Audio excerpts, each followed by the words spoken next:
Schneider walking up right now to lead it off for the Blue Jays to counter the home whites of the Dodgers. The Blue Jays for a second straight game in their powder blues. They wear dark blue caps with a powder blue brim. And Schneider right now rocking a dark blue helmet to counter his powder blue jersey. Snell into the line. Here's the first pitch of Game 5 of the World Series, and it's hit high, left field and deep. Call back at the track, leaps at the wall, and that ball is gone! A first pitch homer for Davis Schneider, and the Blue Jays take the lead in the first. Welcome to Game 5. We've seen pitchers throw off-speed pitches to George Springer a lot over the course of the season. He's a guy that ambushes. Blake Snell doesn't know much about Davis Schneider. He doesn't know if he's an ambusher or not. He tried to get ahead with a fastball. I think Davis Schneider's been talking to George Springer a little bit. First pitch out of Vladimir Guerrero Jr., and it's taken for a strike, 97 on the inside corner, bottom of the zone. 5:10 Pacific, 8:10 Eastern, the time of first pitch. And the 0-1. Vladdy rocks the ball. Left field and deep. Back to the wall. It is gone again.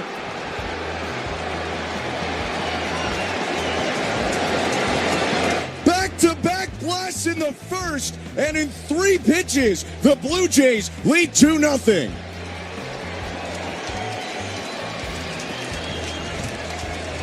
What in the world are we watching right now? Well, Vladimir Guerrero Jr. is taking his time running around the bases, and why not? What a moment for him as he hugs Bo Bichette, getting back to that Blue Jays dugout. Davis Schneider is helping him out with that jacket. My goodness, what did we just witness?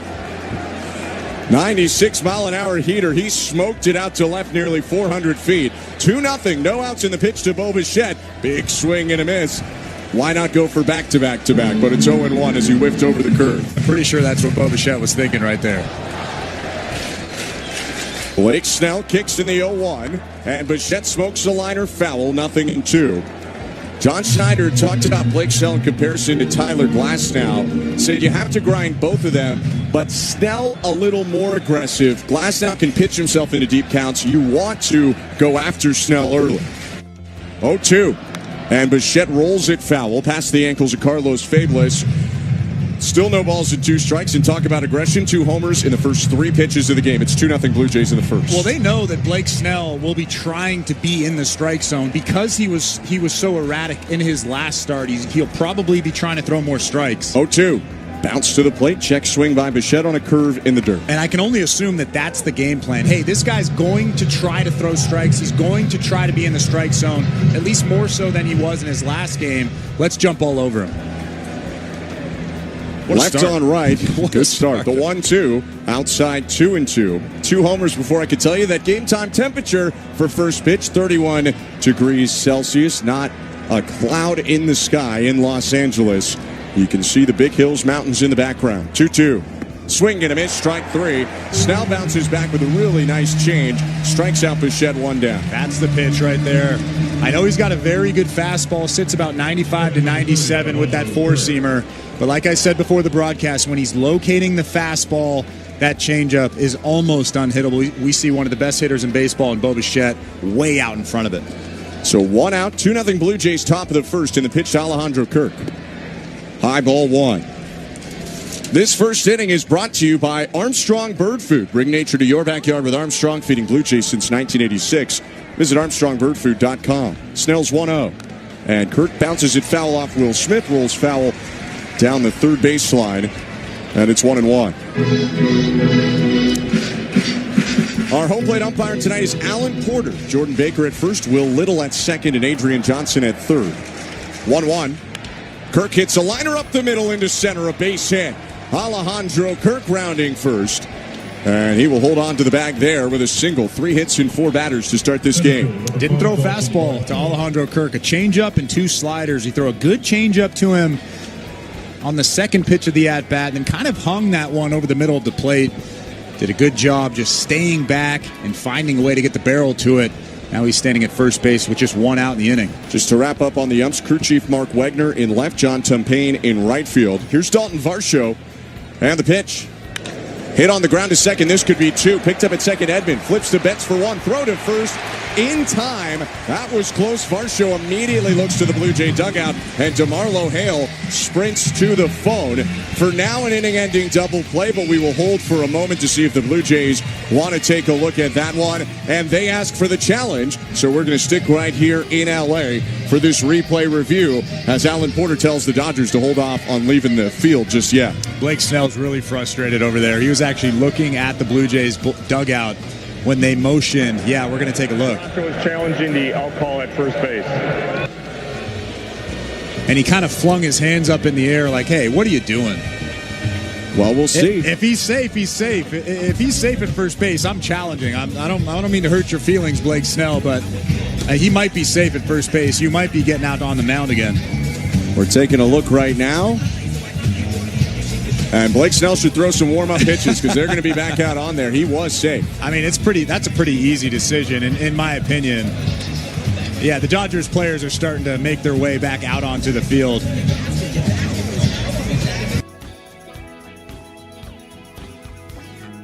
Right now, if they... Oh, here's the call. Is overturned. The runner is safe. Toronto will retain their challenge. So the Blue Jays retain their two challenges. The call on the field is overturned, and Varsho is on first with a fielder's choice. Third baseman number 22, Ernie.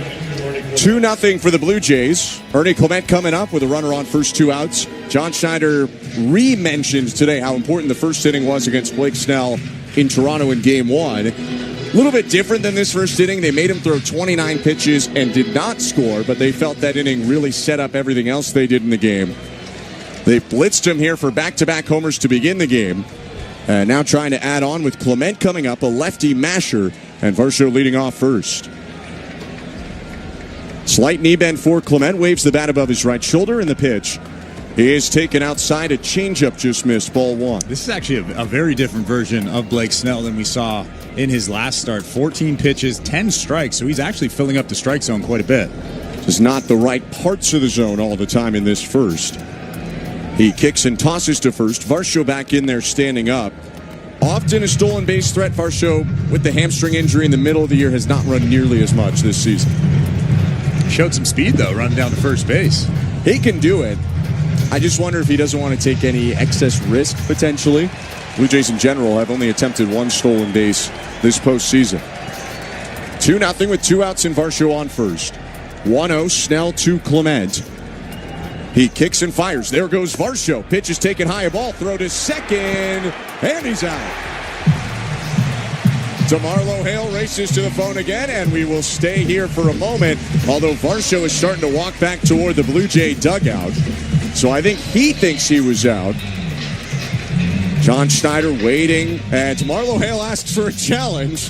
So hold your horses again, Blake Snell. We got another review. I'm not sure they're going to get the overturn, but they're going to take a look and see. I think the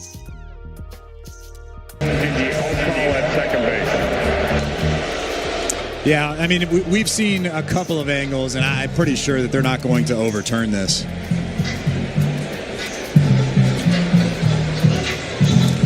Blake Snell and the Dodgers waiting in between fair territory in their third base dugout. There'd have to be an angle that we...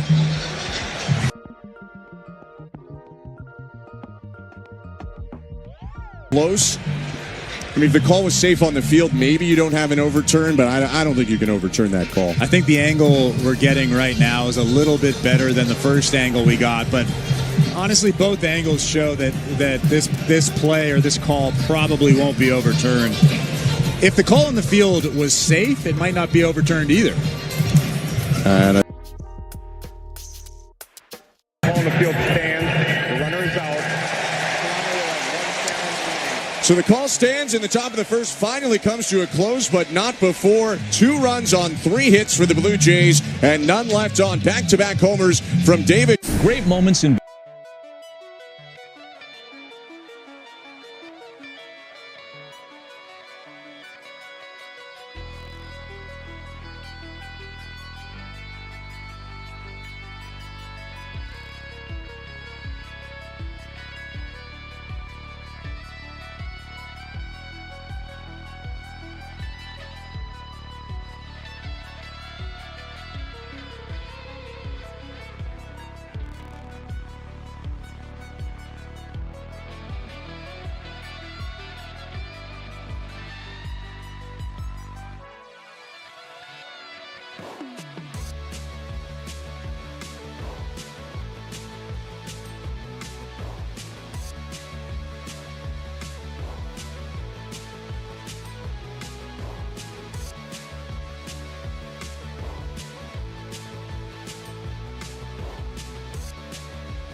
Savage will look for a quieter start to his outing, although he'll begin with Shohei Ohtani in Savage's second start of the World Series. Rookie right-hander brings the glove up to his face. Into the wide, he kicks and offers, and Ohtani takes low ball one on a four-seam fastball. In his last start against the Dodgers, he threw 80 pitches, but only 44 of those pitches were strikes. Look for him to fill up that strike zone a little bit more in this game. Right on left matchup, 1-0 to Ohtani. Called strike, buckled him there with a high splitter. 1-1. That's something you got to watch for today. Did not have the feel for that pitch in his first start. A lot of his splitters missed well above the zone. Right-handers 1-1. Swing and a miss. Got the slider by Ohtani.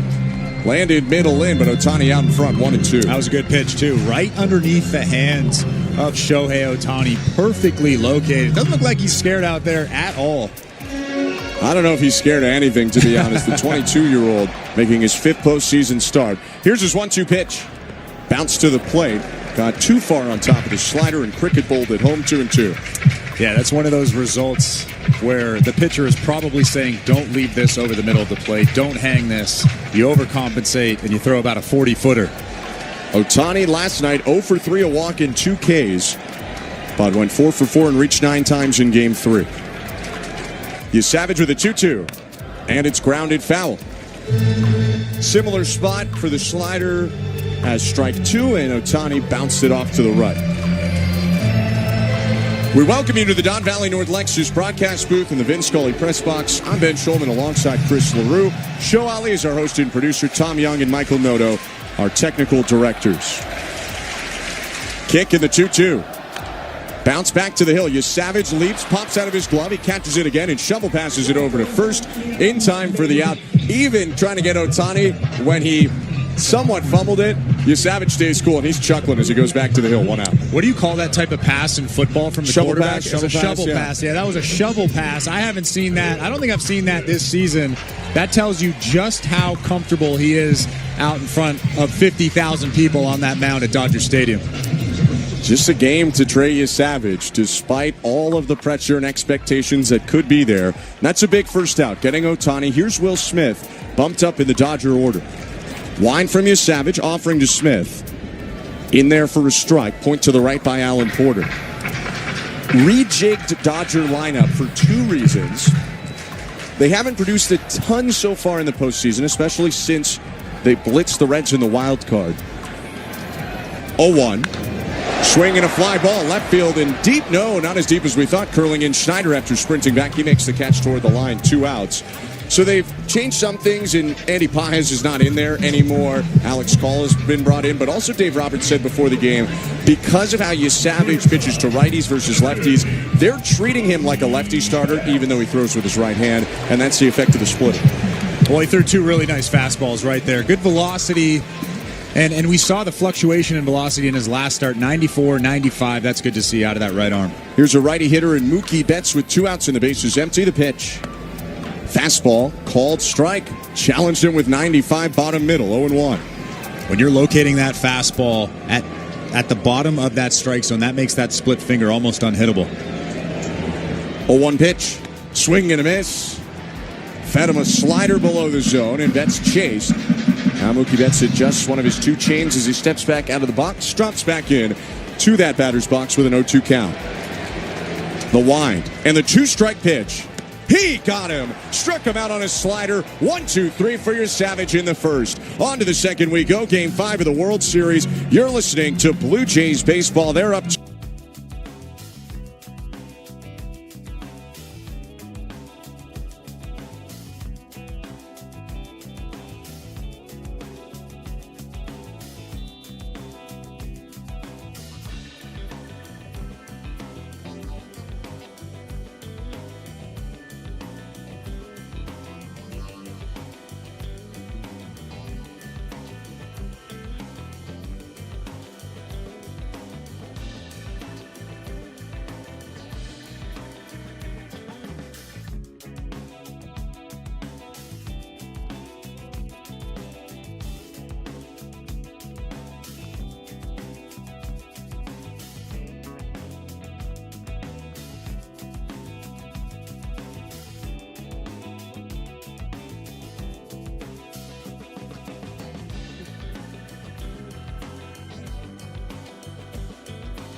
Guerrero hit back-to-back blasts to begin this game.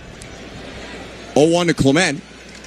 And it's lined up the middle of one hopper, picked at short by Betts. Throw is high, but just in time to get Clement at first. And there's 1 out.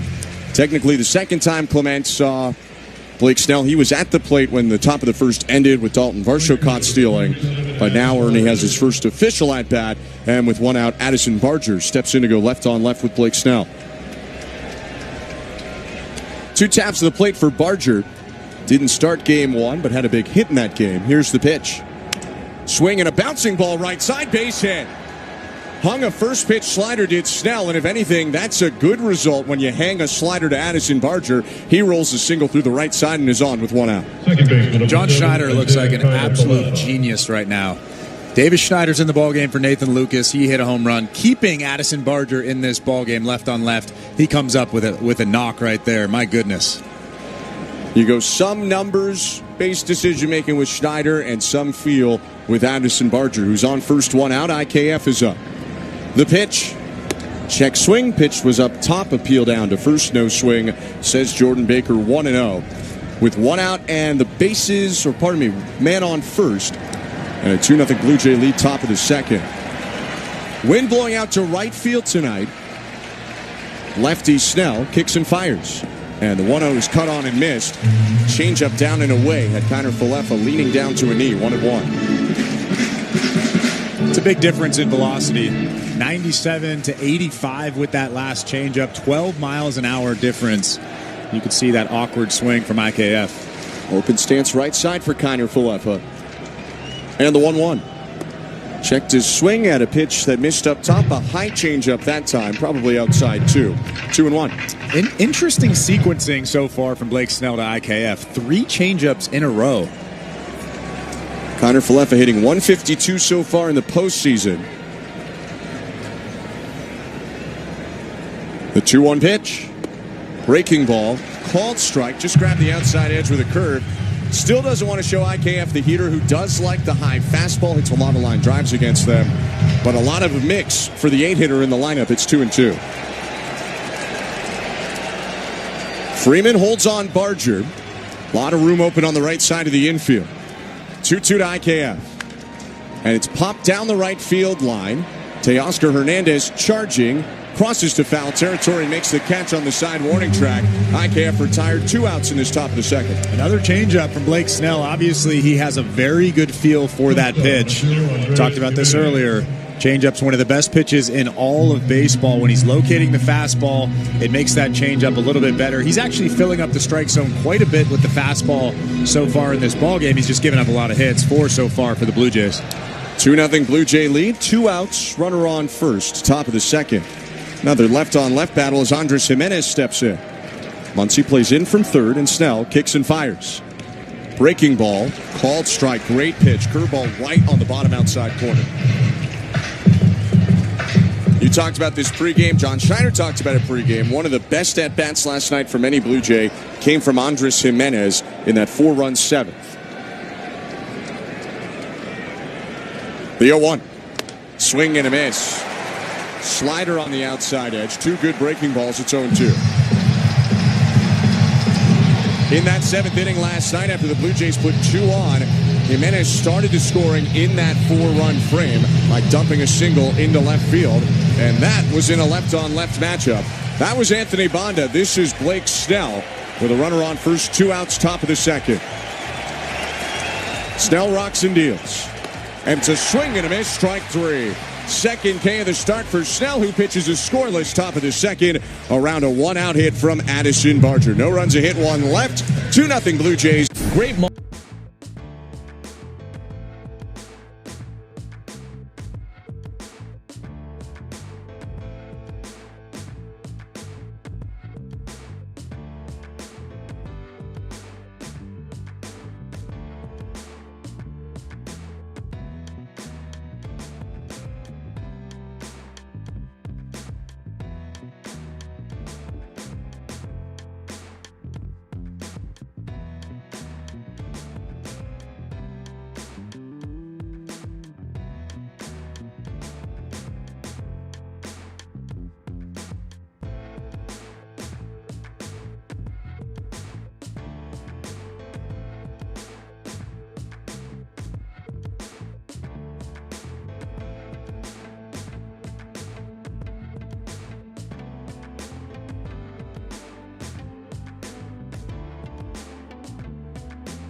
second. The right on left pitch.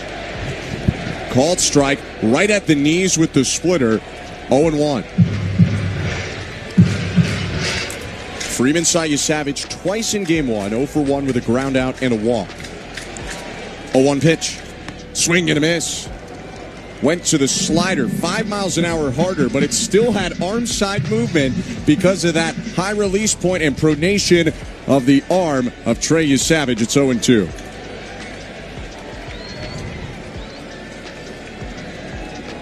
Oh, 2 pitch. Foul back. I'll admit I don't know if pronation is a word. I kind of made that up on the spot. I think that's the right one. But, I mean, he obviously has a better feel for the split finger and the slider early on in this ballgame than he did in his last start. Only threw 10 split fingers in the last start against the Dodgers. Splitter, slider, splitter so far. Another 0-2. And it's high with a splitter this time. Missed up and away. 1 ball and 2 strikes. Freeman leads off this inning, then Teoscar Hernandez and Tommy Edman. One of the lineup moves for Dave Roberts was moving Freeman down to cleanup. 1-2 pitch. Lifted foul left side into the seats. Four-seamer at 95, but right down the middle. Probably can get away with it because you're ahead 1-2 and you've shown him so much junk. Yeah, I don't think they were trying to challenge him there. I think they might have been trying to throw something above the strike zone just to miss his spot by a little bit. Another 1-2 to Freeman. Inside, missed with a slider. 2 balls and 2 strikes. Freddie Freeman putting up a good fight here. Next pitch you'll see will be the 7th to begin this bottom of the second. Canadian-American first baseman, they call him Mr. World Series. Hit a walk-off homer in Game 3. 2-2 pitch. And he pops it foul back behind the plate on a splitter that would have been a strike. Instead, it's still 2-2. Yeah, another hanging split finger. That one about thigh high. Freddie Freeman was fooled by it, but he's just trying to stay alive with 2 strikes, fouling it back. 2-0 Blue Jays. No outs in this inning. 2-2. Swing and a miss. Kept going to that splitter until finally Freeman was out in front of it. And that's his second strikeout of the start. 1 out in the bottom of the second. It is very difficult as a major league pitcher to make Shohei Ohtani look bad, to make Mookie Betts look bad, and to make Freddie Freeman look bad. Trey Savage has done all 3 of those things in this ballgame so far. Now do that when you're 22. You're making your 8th start at this level. Here's Savage to Teoscar Hernandez. And the pitch called outside. 50-50 fastball there. That goes for ball 1.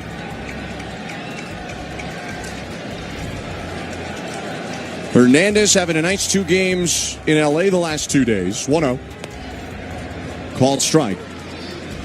Game 3, he had 3 hits in the marathon, including a home run. And last night, 1 for 3, a single, a walk, and he scored that final run in the 9th inning that made it 6-2 rather than 6-1. 1-1 pitch. Former Blue Jay hits a check swing liner foul. A little tough luck there for Teoscar, but that was a good pitch. 95 in on the hands. 1-2. Yeah, and it looked like Teoscar wasn't looking for that pitch. He was fooled by that pitch. A little bit of a half swing. Obviously, unfortunately for him, he fouled it back. Should have been a ball.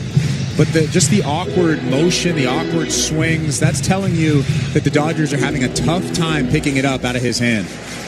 And they've fed Teoscar a ton of breaking balls in this series. Savage has gone 2 fastballs and a splitter so far.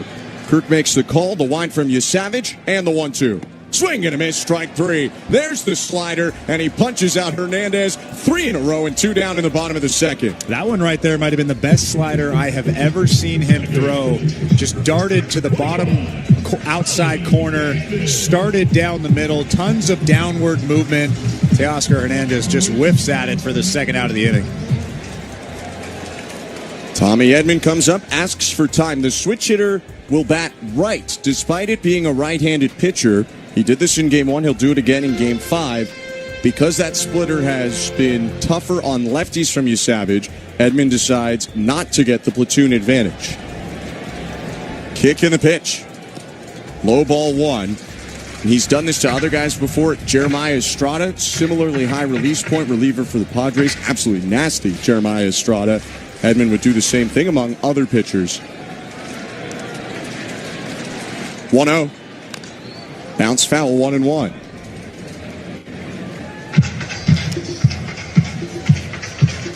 It didn't necessarily translate for him in game one of the series. He had an infield hit on a swinging bunt, but that wasn't good contact, and then Savage punched him out. But Edman feeling more comfortable from this side against the righty. 1-1 offering. Swatted back foul. Heater right at the top of the zone at 95. 1-2. Still good velo, though. We saw a lot of 92, 93 in his last start. We're seeing a lot of 94, 95 early in this start. Regular rest for Savage. His 1-2 pitch. Swing and a miss, strike three. Trey Savage strikes out this side. He's punched out 4 in a row in 2 6-up, 6-down innings in L.A. On to the third we go. 2-0 Blue. Great moments in baseball have been broadcast on the radio since.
Right, the first pitch. High and outside, ball 1.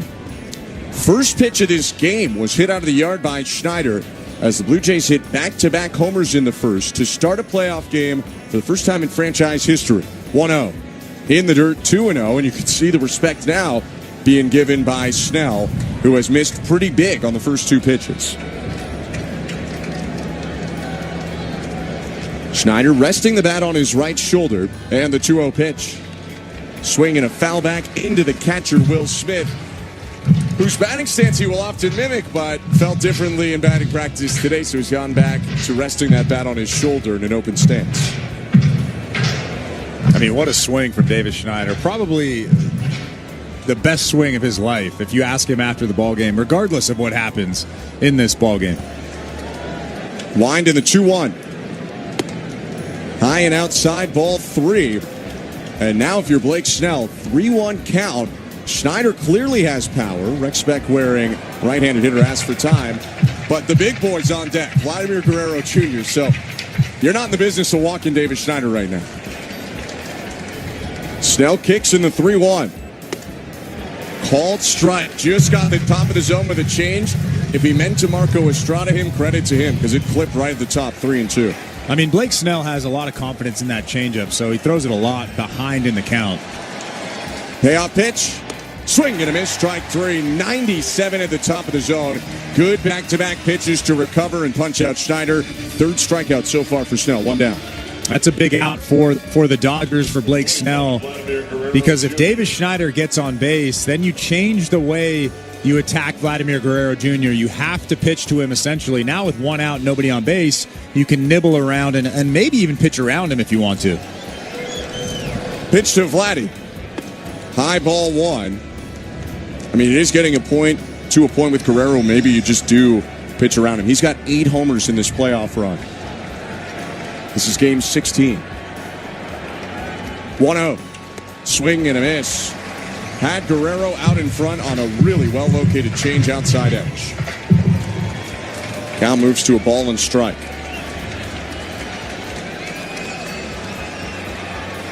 Left on right. Snell deals home.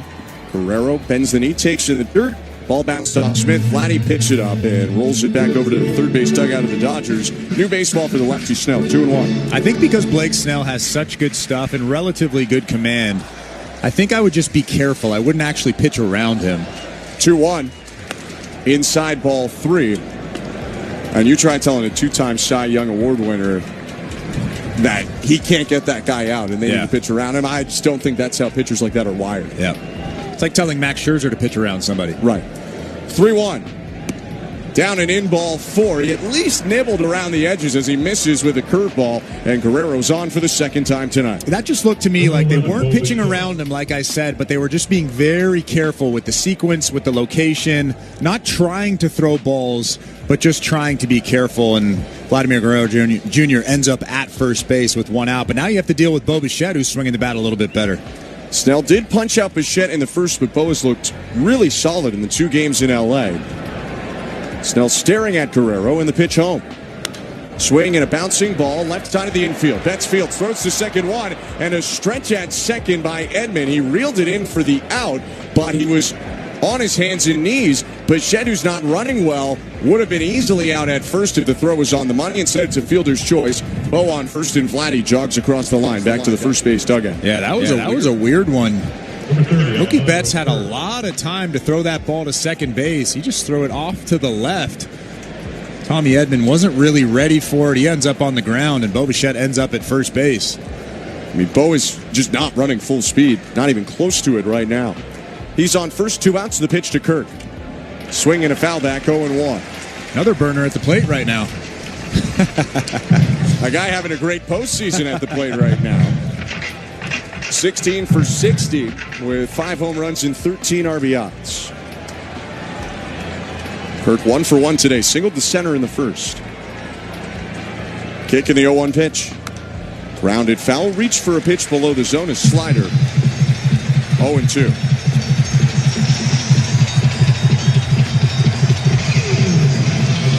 Blue Jays 2, Dodgers nothing. Runner on first and 2 outs in the top of the 3rd inning. Small leadoff first for Bichette. Freeman still holds him on, but actually now plays a step or 2 off the line. 0-2. High, ball and 2 strikes as Kirk held up on the fastball at eye level. Dodgers are still giving Alejandro Kirk the right side of the infield. Second baseman Tommy Edman is shaded towards second base. 2 strikes. I mean, Alejandro Kirk loves to go the other way. 1-2 pitch. Swing and a foul off the glove of Smith. In and out of the mid. And Kirk, blessed by the baseball gods, gets an extra life. That fastball was right down the middle. That tells you the type of life that Blake Snell has on that fastball. If you get Alejandro Kirk almost swinging and missing in a 2-strike count. Kirk will ask for time. You mentioned just before that pitch, 2-strike hitting for Kirk. Absolute heater with 2 strikes to begin the year, even though it fell off a bit. He finishes the best 2-strike hitter in the American League, second best in baseball to Luis Arraez. 0-2 count, 2 outs. Snell rocks and offers. And the pitch bounced to home off the chest of Smith. Goes to the front of the dirt circle to pick it up with his bare hand, and Bichette was going nowhere, 1-2. Yeah, a lot of guys that are healthy would probably have tried to take second base. on that ball that trickled away from Will Smith. But it's going to take a ball getting all the way to the backstop for Bo Bichette, at this point, at least, to get to second base. And pardon me, 2 balls, 2 strikes is the count on Kirk. He's seen 5 pitches in his second plate appearance of the game. Left on right offering. Rounded foul, third base side, and Alejandro Kirk, as he often does, is not going down quietly.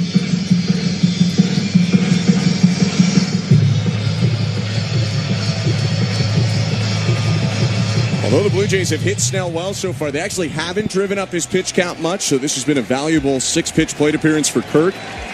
Next pitch for Snell will be his 45th. 2 outs, top of the third, and the lefty deals.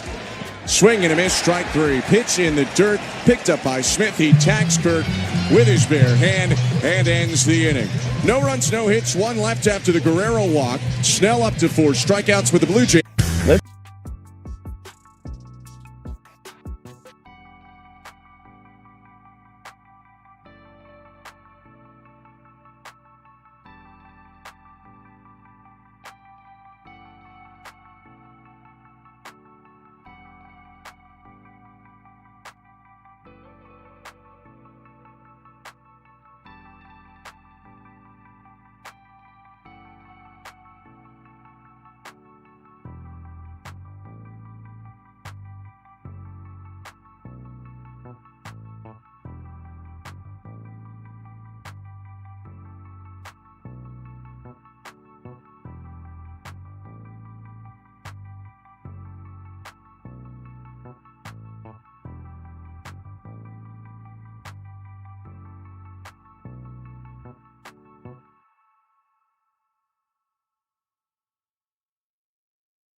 The last 4 hitters he's faced, and he'll begin with Max Muncy, the pitch.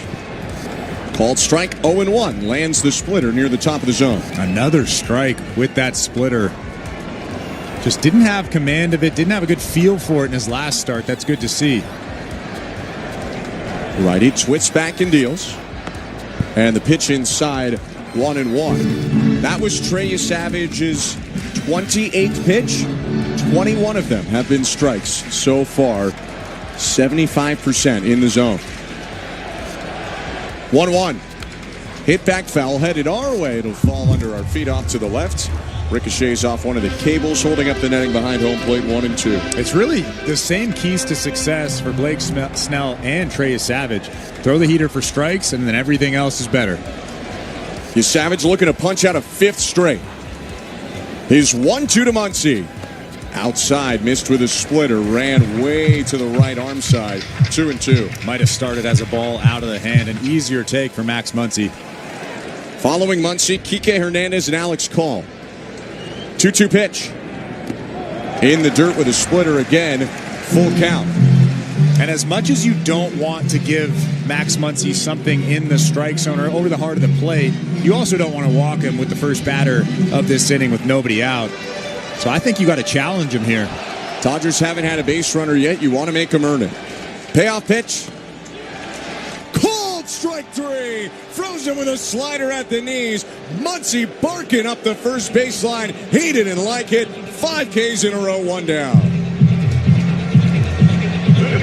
Let's take a look at the out-of-town scoreboard, which is brought to you by St. Louis Bar and Grill, 100% Canadian-owned and operated since 1992. Home of the $4 happy hour, 20-plus food and drink items starting at just $4. Visit stlouiswings.com for details. You are welcome. First pitch to Kike Hernandez, cut on and missed, 0-1. Here in L.A., the Blue Jays are leading 2-0, 1 out, bottom 3. We can check on the out-of-town scores in a moment. First is Savage, twirling around his right hand, wants a new signal from Kirk. Now he brings the glove up to his chin. 0-1 pitch to Hernandez. Bends the knee, does Kike, and takes low ball 1. Toronto Maple Leafs in Columbus, Ohio, trailing the Blue Jackets 3-1 right now. And the Toronto Raptors hosting the Houston Rockets. Minute to go in the fourth quarter. They're down by 18. 1-1. Bounce to home plate. 2 balls and 1 strike. As always, our out-of-town scoreboard brought to you by the great folks at St. Louis Bar and Grill. Hernandez playing center field with the lineup changes for the Dodgers. Was in left previously. 2-1. And he smokes it. Left field and deep. That ball is way gone.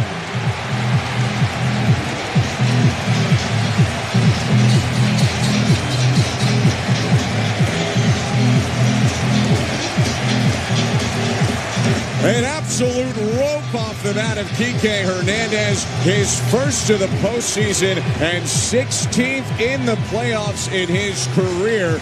That four-seamer caught a lot of the plate up and in, and Hernandez was all over it. He was sitting on that fastball. It looked like he was ready for it, almost guessing heater against Trey Savage, and he couldn't have hit it any better. 407 feet out to left. 2-1 Blue Jays, and with 1 out, the pitch to Alex Call is low ball 1. Call draws the start with Andy Pages going to the bench.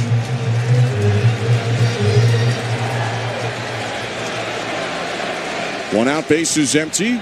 First baseman Guerrero plays in the 1-0. Check swing, called strike.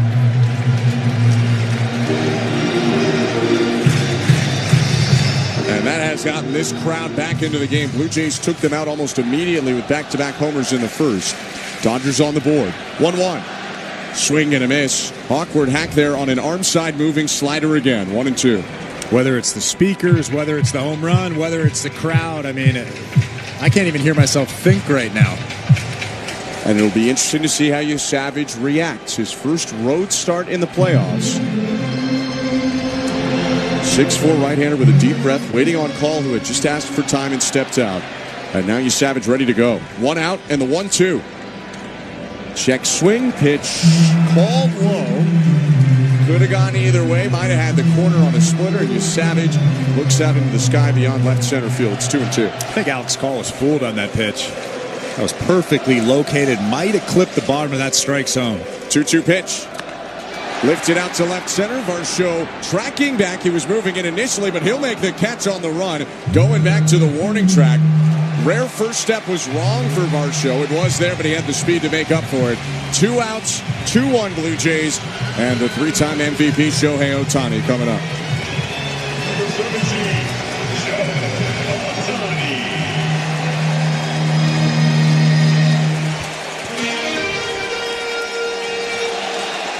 Bases are empty, so you can do what you want with Ohtani. Go after him or pitch around him as you choose.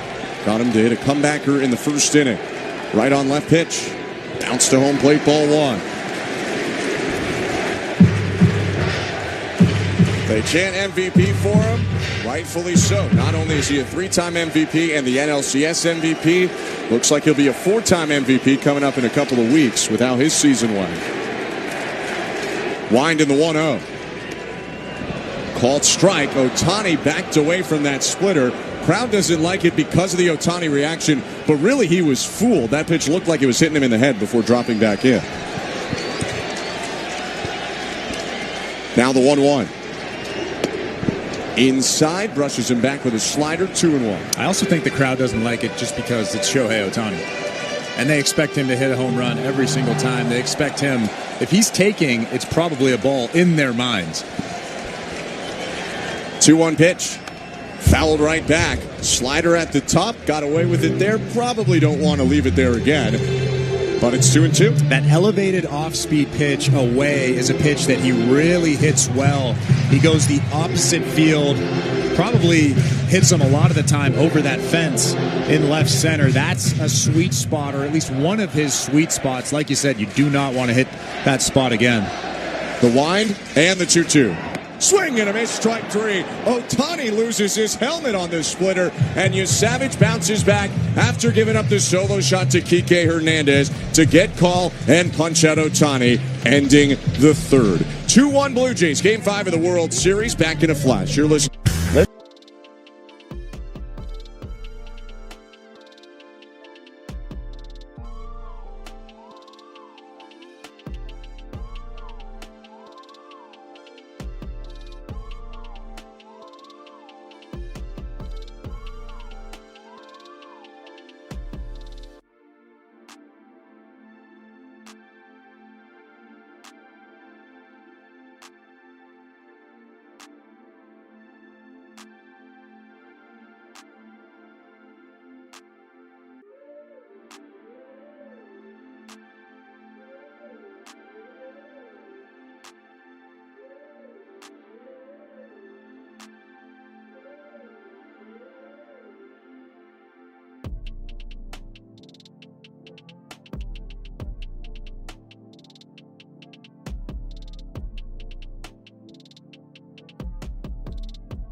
In the ball game for the solo shot, but other than that, he's been the best I've seen him this season.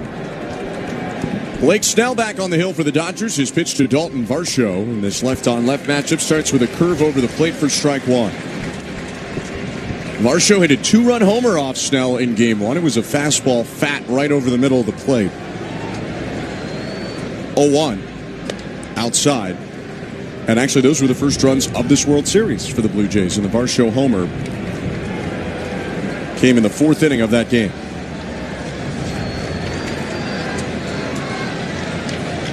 One off the end of the bat, foul out in front of another curve in the zone. It's 1-2.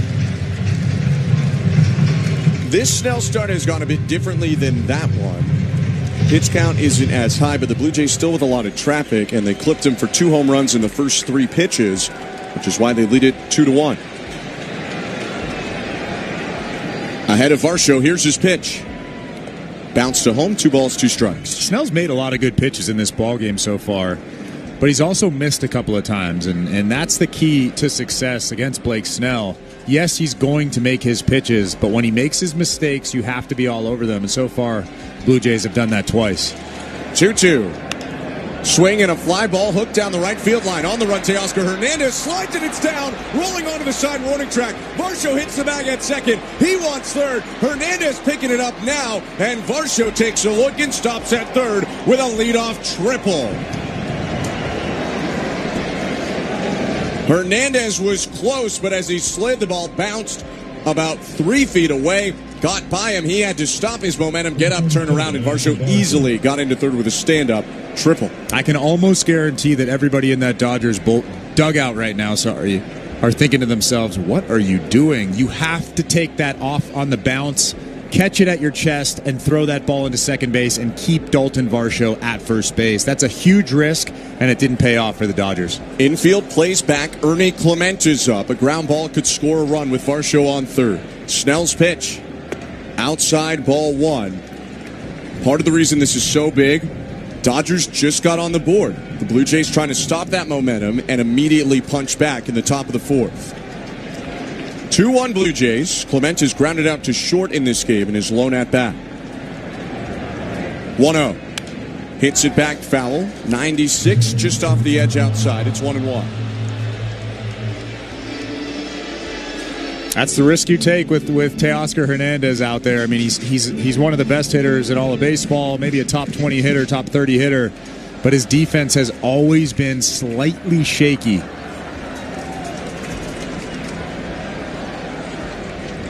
The 1-1.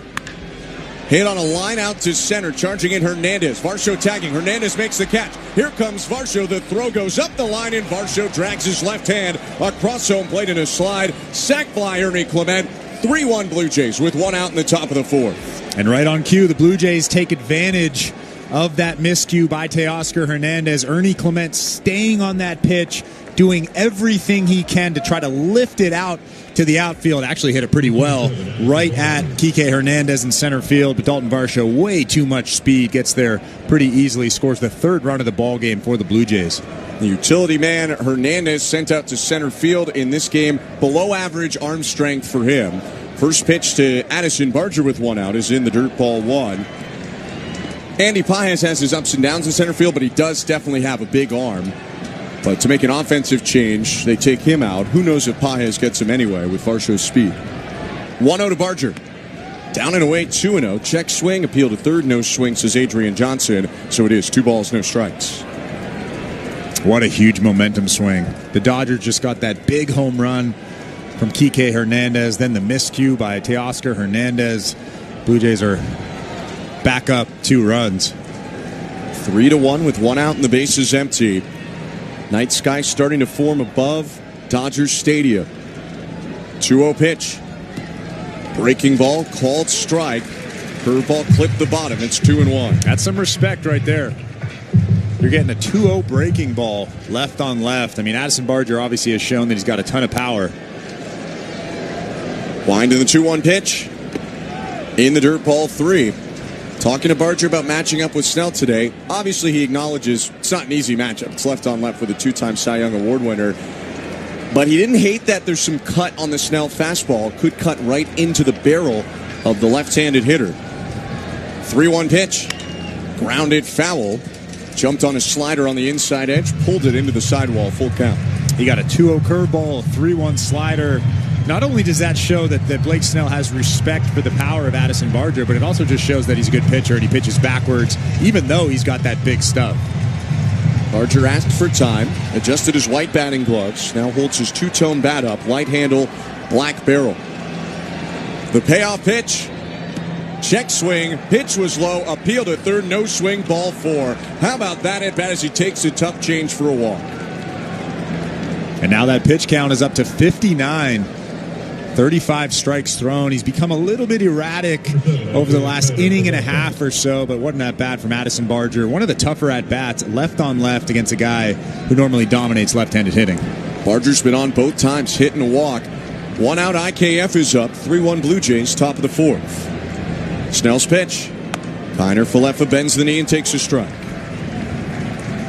We welcome you to the Don Valley North Lexus broadcast booth. I'm Ben Schulman alongside Chris LaRue. Show Ali, our host and producer, Tom Young, Michael Noto, our technical directors. 0-1. Line toward right field. It's slicing foul into the seats. Out of play, 0-2. That's been the approach of IKF over the last 2 or 3 games, just trying to shoot that ball the other way. They've been obviously giving him that big hole, a lot like they do to Alejandro Kirk, and IKF is just trying to take advantage of that. Freeman holds on Barger at first. Edmund plays up the middle at second, 0-2. Check swing pitch in the dirt, appeal to first. He did go, says Jordan Baker. I'll admit, didn't look like it to the naked eye, but it'll be interesting to see the side view on Blake Snell's 5th strikeout of the start. No real argument from IKF, so you have to think that he did go, but it didn't look like he went from up here. I was actually surprised by that call down there at first base. Native of Honolulu, Hawaii. I'm not sure IKF is much of an arguer anyway. He's a pretty relaxed guy. Didn't get a side view. And here's the pitch to Andres Jimenez. Swing and a miss, strike one.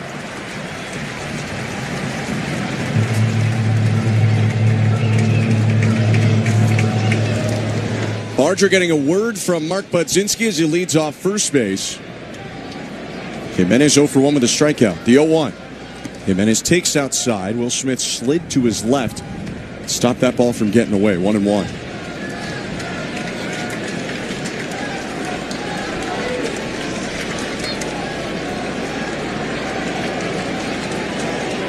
Snell steps on the first base side of the rubber. Ball behind his back. Now he brings his hands together chest high.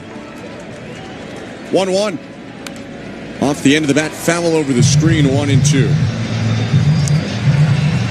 Update on the St. Louis Bar and Grill out-of-town scoreboard. The Toronto Raptors fall for a 4th game in a row, 139-121 at home to the Houston Rockets. All of our out-of-town scores are brought to you by St. Louis Bar and Grill.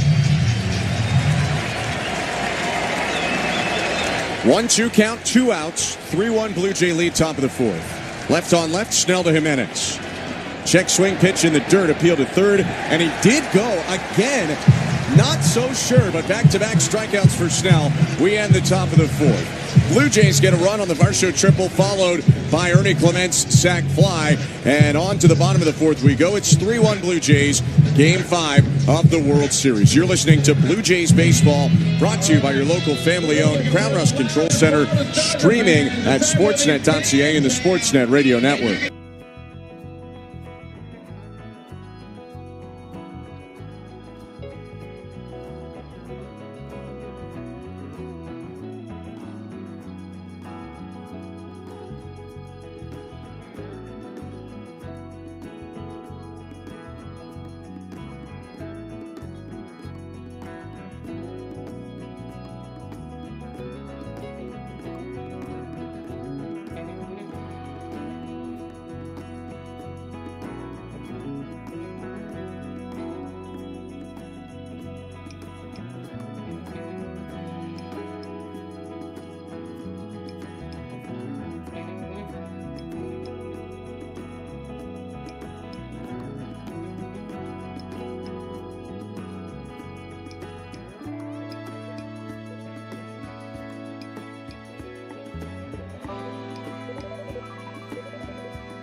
47 pitches for the righty so far. Right on right. He offers to catcher Will Smith. Called strike. If you were with us last inning, on my end, want to put a hand up. Went back, looked at the check swings of IKF and Jimenez. Fair calls. Probably could have gone either way on their check swing strikeouts. 0-1. And it's up and in, spinning away from that fastball. At 93 was Will Smith. It's 1-1. Missed his spot by quite a bit, but that's going to have an effect on Will Smith. He's not going to be able to lean out over the plate. I think the Dodgers are actually looking at this play to see if Will Smith was hit. They're not going to. But that, even though he missed the spot, the effect was still the same. Now that might open up the outside part of the plate. Smith stands tall in his stance, hands at eye level, holds the bat toward the sky. 1-1. Swing and a miss. And it did open up the outside part of the plate. Just an awkward swing on a slider that was down and away. Although we see a lot of awkward swings from batters that are facing Trey Savage. So it might not be just that he threw a fastball inside. Hunting his 7th strikeout so far. Savage kicks and fires. And he got him. Struck him out on a slider. 1 out. I mean, it's getting ridiculous at this point. He's made one mistake to Kike Hernandez, but other than that, he's been on for the majority of this game. He struck out Shohei Ohtani twice. He struck out Will Smith right there. But the thing that I like the most is he's just getting on top of the slider, getting on top of the split finger, and the fastball velocity has been pretty steady. His pitch to Mookie Betts. Hit back foul, 0-1. One thing we've talked about with Savage, he's unique, and a lot of teams, pretty much all the teams that he's faced so far this year had not seen him before. Only the Rays saw him twice in the regular season. Dodgers, this is their second time facing him. 0-1. Outside. But because he didn't have his splitter last time out, and his fastball velocity fluctuated a lot, sure, you saw the angle, and that's an advantage, but they didn't really get the full Trey Savage experience, the Dodgers. 1-1. Called strike 1 and 2. Now he's punched out 7 to reach 34 strikeouts in the postseason, a rookie record in the major leagues. That's pretty crazy. And he's got, what, a month and a half in the big leagues? Unbelievable for you, Savage. 22-year-old's 1-2. Make it 35 in the postseason. Strikes out Betts on his splitter. 2 down. They might have seen him in game 1, but they did not see this guy. This is almost like they're facing a completely different guy with a completely different repertoire.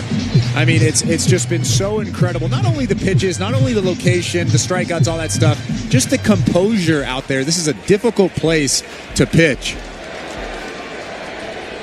2 outs, Freddie Freeman up 8 Ks for Savage, and his first pitch ripped at and missed 0-1. And just when you're thinking off-speed pitch, split finger as a hitter, he flips in that fastball, that good four-seam fastball right at the hands. Freeman, a strikeout victim in the second, is 0 for 1. Right on left, the pitch. Foul tip into the glove, 0-2.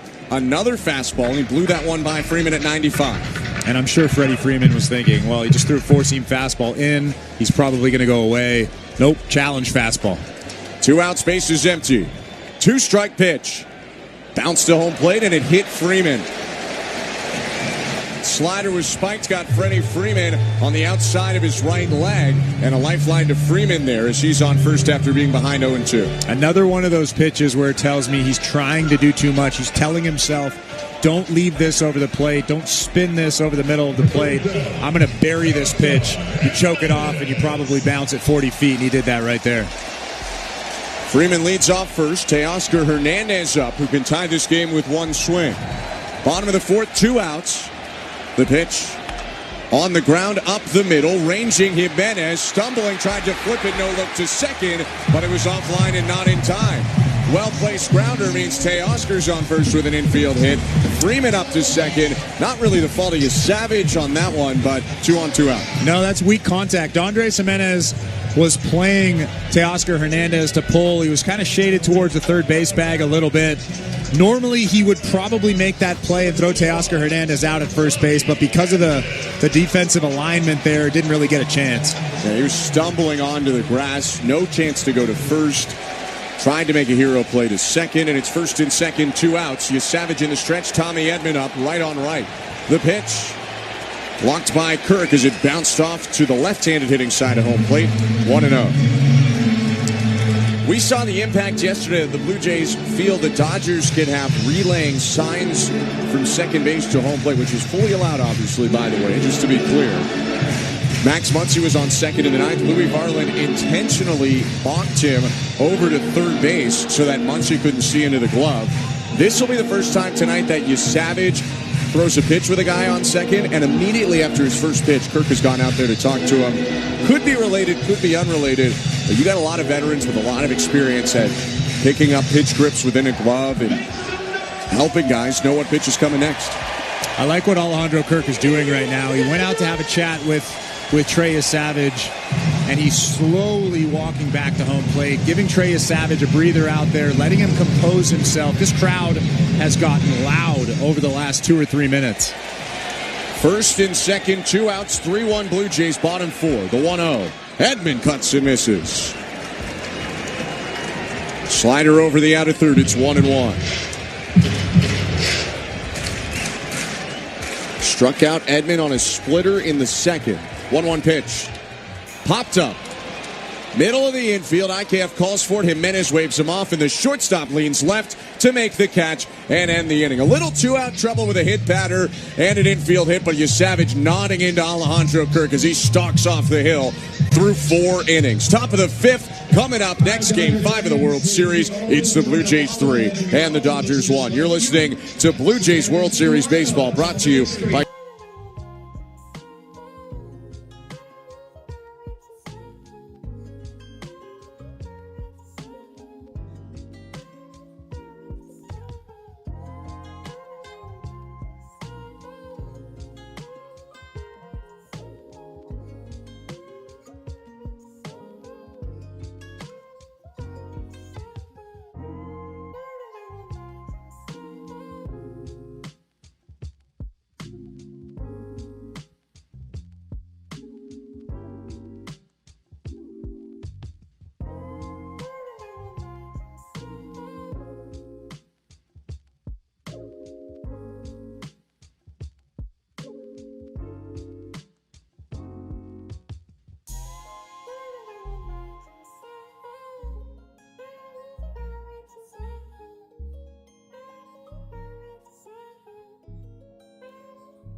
will lead it off. 1 for 2 with a homer and a strikeout.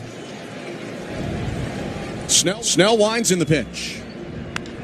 Swinging a fly ball, right field line. On the run, Hernandez toward foul territory, and it's just over the sidewall into the seats. Teoscar gave it a good effort, couldn't get there in time, so it's 0-1 on a foul ball from Davis Schneider. That's a tough play down that right field line. There's a short wall in foul territory about waist high, and Teoscar Hernandez almost went all the way over trying to catch that baseball. Long walk back to home plate for Davis Schneider, so we can welcome you to the Don Valley North Lexus broadcast booth. I'm Ben Schulman alongside the Montreal native and Mississauga Rays major leaguer Chris LaRue. Base is empty, nobody out. Infield shift toward third base against Schneider. Left on right pitch. Schneider bends the knee and takes outside. Smith hesitated to throw it back, but that pitch was nowhere close. 1-1. I appreciate you giving a shout out to Montreal. They rarely get love. At least in this booth. They deserve love all over at least, the world, at least in this booth. We got Expo stuff in the booth at home. 1-1 pitch. Swing and a miss. Schneider down to a knee. He was looking for home run number 2. You can't fully blame him. That slider was hung to the top of the zone, but it stayed up enough to get under or get over the bat of Schneider. It's 1-2. I mean, that swing tells me that Davis Schneider is trying to go deep again. A huge swing. Probably his last chance to hit in this game, whether Lucas or Straw or someone else comes in after. 1-2. In the dirt, 2 balls and 2 strikes. Because Snell's a lefty. If they go to a righty, out of the pen, you might see Lucas or perhaps the Blue Jays, if they are fortunate enough to keep this lead a couple more innings, could go defensively to Straw. A lot of options. 2-2 to Schneider. Check swing pitch in the dirt. Appeal to first. No swing. Full count. That curveball bounced in front of home. It was a quick check swing and back. See if we get a look at this side view. I tell you, the Dodger Stadium doesn't love it. Blake Snell is really upset out on that mound. We're getting a look right now. I mean, it's really close. Could have gone either way. I tend to say that he probably went there.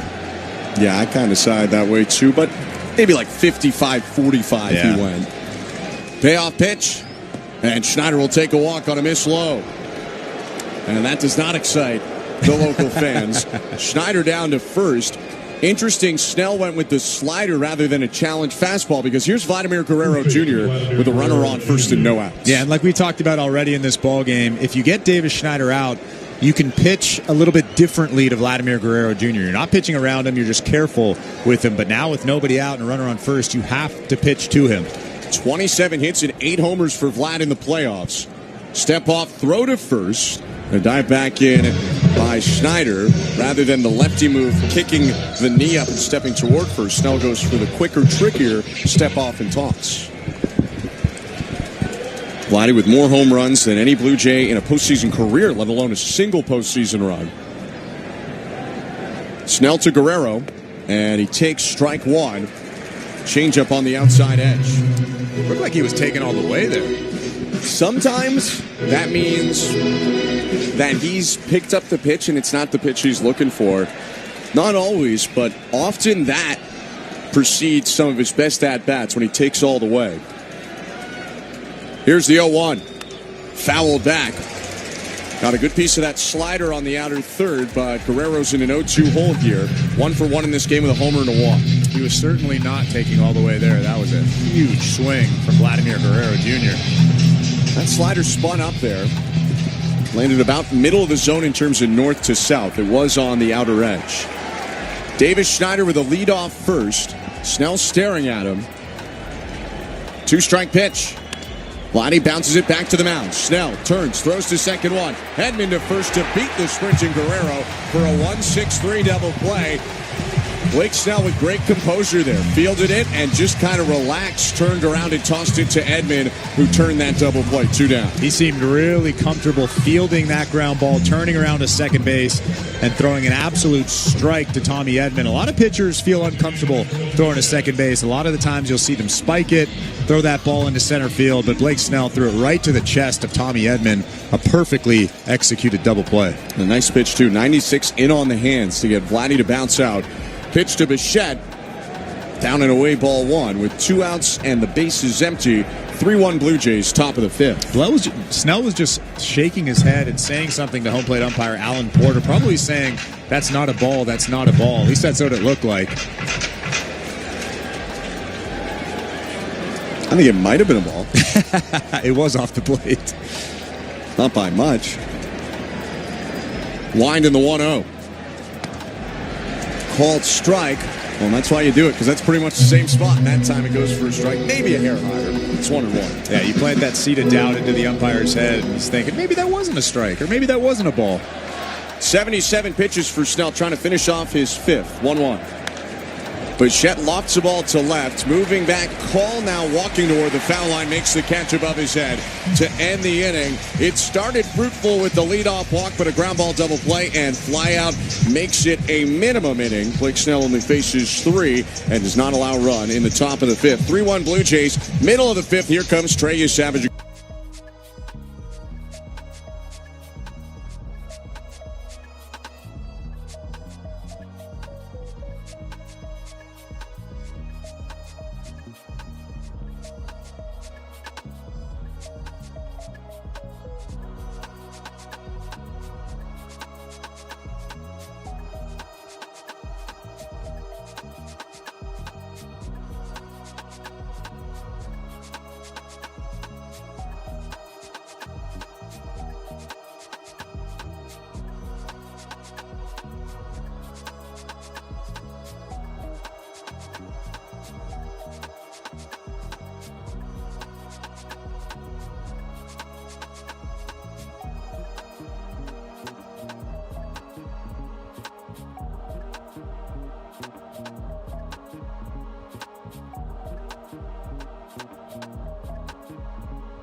Four innings of work. Starts the bottom of the 5th with Max Muncy. Kick in the pitch. A little bit high, ball 1 on his first pitch of the inning. Outside of the 8 punchies, I think the most impressive thing is he hasn't walked anybody yet. He can stay in that strike zone. He's going to continue to be good. 1-0 pitch. Called strike. He hit Freddie Freeman, but that was a rare big miss when he spiked a slider in front of home and it bounced into Freeman's thigh. Is 1-1. Down and in, 2-1. That was an 0-2 count, wasn't it? It was. To Freddie Freeman, yeah. 65 pitches for you, Savage. 44 strikes. That's about 68% so far. Trying to even this count. Here's his 2-1 to Muncy. Smacked foul into the front fence of the Blue Jay first base dugout. He tagged it, but that's what they wanted. Kirk set up on the inside edge for the slider, and Muncy could only pull that foul. 2-2. Generally speaking, about 65% strike rate is pretty good. 70 is elite, so 68 is really good. 2-2. Hit on the ground right side. Picked up at second by IKF. Throws to the covering you Savage for the out. Really heads up from the 22-year-old. Vladdy went after it. Ended up lifting his glove because he didn't have as good of a chance as IKF. IKF delivered a nice throw to you Savage on the run. 1 out. And a really heads-up play from IKF, he gave Trey Savage a little bit extra time to get to the bag, try to find the bag without that ball coming towards him. I mean, that's just a veteran move, but what a great play from Trey Savage. It's really difficult to get to first base and catch that ball, try to find the base, a big first out. So one down now, bottom of the fifth, and here's Kike Hernandez, the reason the Dodgers are on the board. He hit a solo homer in the third. The pitch. Low ball one. So fastball elevated on the inner third, and Hernandez appeared to be looking for that pitch. He was out in front and smoked it out to left. His first home run of the playoffs. 1-0. And he pops up a slider foul. Hung that slider, but got away with it, did you, Savage? It's out of play. It's 1-1. Kike won't get that pitch again. There's no way that Kike will get a four-seam fastball at the top of the strike zone on the inner third. Right on right matchup. 1-1 pitch. Swing and a miss. Tight slider outside edge. Foul tipped by Kike Hernandez. It's 1-2. I mean, they're obviously staying away from him. They now know that he's a good fastball hitter. He's a good elevated fastball hitter. Why throw that pitch? Stay down and away with that slider. Hernandez had asked for time. We take a peek at the infield defense. No doubles from Ernie Clemente at third. He's back and close to the line. In general, a heavy shift toward third base. 1-2. Swing and a miss, strike three. Got him on a splitter in the dirt. 9 Ks in 4 2/3 for Trey Savage. 2 down. Look at Trey Savage just marching around that mound, stomping those feet. Tons of confidence out there, tons of swag. I mean, obviously, when you've struck out 9 guys in Game 5 of the World Series and we're in the 5th inning, you're allowed to do that. What a ball game so far for him. 2 outs and the base is empty. The pitch to Alex Call. High ball 1, 3-1 Blue Jays in the bottom of the 5th. About 18 months ago, he was getting ready for finals at East Carolina, and now he's in the World Series. Trey Savage. Right-handers 1-0. Popped up. Foul behind home plate, first base side, or rather straight back. Kirk on the back warning track watches it fall out of play into the second row of seats. I've talked about how cool it is to be broadcasting a World Series game in year 2 of my career. How do you think he feels pitching in Game 5 of the World Series in month 2 of his career? And just in the scope of his life, I think for everyone, the first year either that you're out of high school or out of university, or you just start working and being a person, that's a big change in your life. 1-1. Called strike 1 and 2. He's done it in 5 different cities across 2 countries in the course of 6 months to now be the Game 1 and 5 starter in the World Series against at least 3 Hall of Famers in the Los Angeles Dodgers lineup. In month 2. I think we can emphasize that. It's unbelievable. Trying to finish the inning is 1-2 pitch. Bounce to home, off of the left side of Kirkett, rolls behind the back of Call, down the third base lines. 2 balls, 2 strikes. You got to get Alex Call. Shohei Ohtani is standing on deck right now. Yeah, and if Call reaches, Ohtani would be the tying run. Bottom of the 5th, 75 pitches for you, Savage. 9 Ks. His 2-2 to Alex Call. High ball 3. Call antsy on the splitter, kind of danced around after, releasing some of that energy he had to hold up to make sure he didn't go. It's full count. 110 games for Call this year, 5 homers between Washington and LA. See if he challenges him with a heater. 3-2 pitch. Check swing, pitch in the dirt, appeal to first. He went! 10 Ks in 5 innings for Trey Savage. On to the 6th inning we go. Blue Jays 3, Dodgers 1. Game 5 of the World Series. You're listening to Blue Jays Baseball, brought to you by your local family-owned Crown Rust Control Center, streaming on the Sportsnet app and Radio Network. Bookmark.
Pitched well himself, but been charged with 3 runs over 5 innings. Yeah, if you look at the box score, you're probably thinking, oh, he's been okay, but I think he's been better than the box score. Left-hander offers to Alejandro Kirk. High ball 1. Probably could be 2-1 if not for that triple by Varsho when Teoscar Hernandez went sliding in the 4th inning, didn't come up with it, and it bounced behind it. 1-0. In the dirt, 2-0. Snell's pitch count is starting to rise, though. That last pitch was his 80th, and you're starting to see some movement in the Dodger pen. No one's moved a muscle, really, in the Blue Jay pen. 2-0 pitch.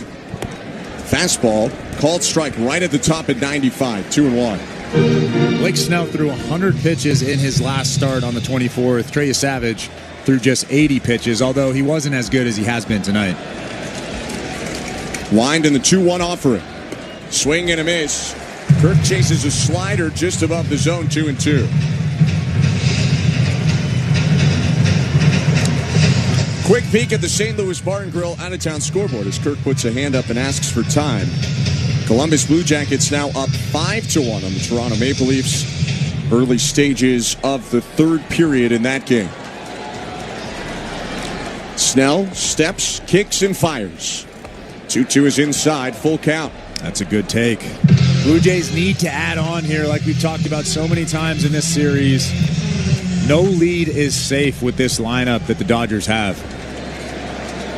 Payoff pitch.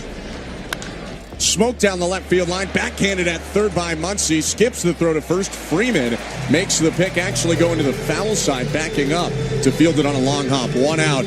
Kirk hit it hard, but Muncy was playing no doubles right there for it. I wonder why Max Muncy seemed to rush that throw. He knows that Alejandro Kirk is batting. He knows that he doesn't run very well down the first baseline, but he seemed to rush that throw, and it actually almost got away from Freddie Freeman at first base. Freeman just so sure-handed over there. 1 out in the pitch to Dalton Varsho. Inside, ball 1. Often lefties feel incredibly uncomfortable against Blake Snell. You imagine Varsho feels a bit better. Triple off him this game, homer off of him in game 1. 1-0 pitch. Swing and a miss. Good slider below the zone. Although that triple should have been a single. 100 years from now, they'll never know.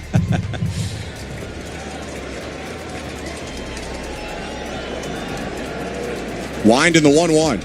Inside again, 2-1. Ran the 4-seamer in toward the right knee of Varsho. I would imagine that he won't get a heater here. The way that Blake Snell's been throwing his off-speed pitches when he's behind in the count. 2-1 pitch. Down and in with a change, ball 3. He did go off speed and it did not pay off. After Dalton Varsho, there is the opportunity to get big if you want. 20 homers in 71 games this regular season. The 3-1 pitch. Called strike. Well-located slider on the outside edge. Not the type of pitch you want to go after in a 3-1 count. No, that's a good take. He's zoning up there. He's looking for something over the heart of the plate. He didn't get it. That's a great take. 3-2. Hit well out to right field, but hanging up for Teoscar Hernandez, who barely has to move to make a two-handed catch. And there are 2 outs in this top of the 6th. Still 3-1 Blue Jays with the bases empty. Dalton Varsho got a pitch over the middle of the plate. It was a curveball, a slower curveball from Blake Snell. He was ready for it, actually, but he was just a hair out in front, hit that thing off the end of the bat. Teoscar Hernandez makes the play out in right field. Ernie Clement up in the pitch. Swing and a miss. Pulled the string with an 84-mile-an-hour change. 0-1. Clement 0 for 1. Does have an RBI, a ground out to short, and a fielder's choice for him. 0-1 pitch. Bounce right side. Freeman in a slide to trap it, and he'll get up and go to first. Nice play by Freddie Freeman, flashing the leather to make it a 1-2-3, top of the sixth for Blake Snell. Still 3-1 Blue Jays. More Trey Savage coming up. You're listening to Blue Jays World Series Baseball, brought to you by your local family-owned Crown Rust Control Center, streaming at sportsnet.ca and the Sportsnet Radio Network.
In World Series history with 10-plus strikeouts in his first 5 innings. The other one, I believe, is in the building tonight. Sandy Koufax, who did it in Game 1 of the 63 World Series as the Dodgers swept the Yankees in 63.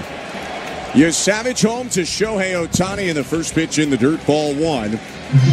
It's third time through the order now for Trey Savage, and there is not a ton, but just a little bit of stirring right now in the bullpen. And they all started moving around at the inning break. No one throwing, though, as Savage unleashes a 1-0 to Ohtani. Called strike, froze him there with off speed. Splitter at 82. It's 1-1. He's really confident with that split finger. He's about to face the gauntlet here. Shohei Ohtani, Will Smith, Freddie Freeman. Sorry, Mookie Betts. Swing and a miss, 1-2. Ohtani Smith bets this inning. Ohtani asks for time. He's 0 for 2 in this game. Comebacker to the mound and a strikeout swinging. Savage went to the splitter to get him in the third, and Ohtani actually lost his helmet on the swing. 1-2 pitch. And it's ripped on a line to right. Charging Barger. Dives! Did he get it? He did! Addison Barger racing to right center to rob a hit from Ohtani. Ohtani hit it a mere 117 miles an hour, and Barger had the wherewithal to make the play. 1 out. Shohei Ohtani was all over that slider from Trey Savage. He smoked that thing, hit it right on the screws, but what a play out there from Addison Barger. Sometimes you got to be lucky to be good as well. Savage gets help from his defense, and now with 1 out, the pitch to Will Smith is called a strike. 0-1. I guess he's helped them out enough, punching out 10. So they might have owed him 1 there, and they return the favor Smith is 0 for 2 in this game. Fly out and strike out swinging. 0-1. Swing and a miss.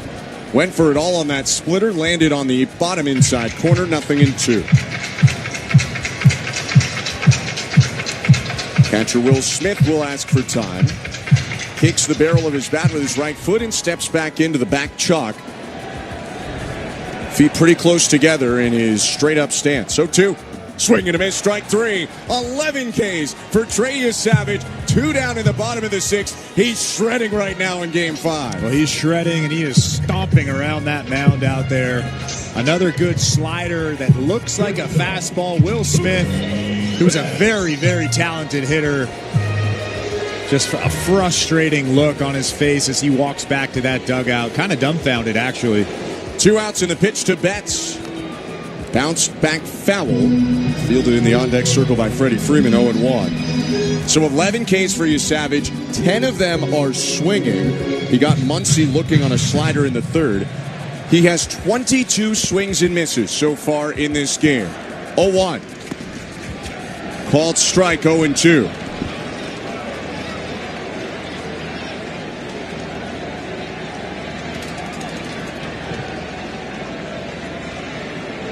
Right-hander shakes off his sign, trying to strike out Betts and end the inning. 2 outs, base is empty. 3-1 Blue Jays. The 2-strike pitch. Down and away. Couldn't get the chase. 1-2.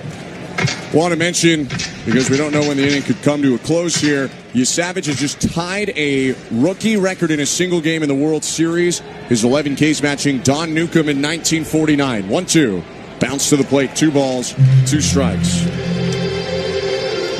Couple of decent names he's matched. Koufax, Newcomb. I mean, I'm looking at Sandy Koufax right now. He's sitting right near that Dodgers dugout. So, he's thinking, hey, I remember in 1963 when I did this. When Koufax had that game, he had 10 Ks through 5, just like Savage. He ended up punching out 15 in a complete game win against Whitey 4. 2-2. On the ground, it's Chopper to 3rd. Charging Clement takes it on the high hop, slings to 1st, and that's a 1-2-3, bottom of the 6th for Trey Savage. On to the 7th we go. 3-1 Blue Jays. You're listening to Blue Jays Baseball, brought to you.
Starting with Addison Barger in this top of the 7th. Snell kicks and fires. First pitch down and in, ball 1. Despite the platoon advantage, Snell has not retired Barger yet. A hit and a walk for Addison Barger. Just made a diving catch as well. 1-0. Called strike.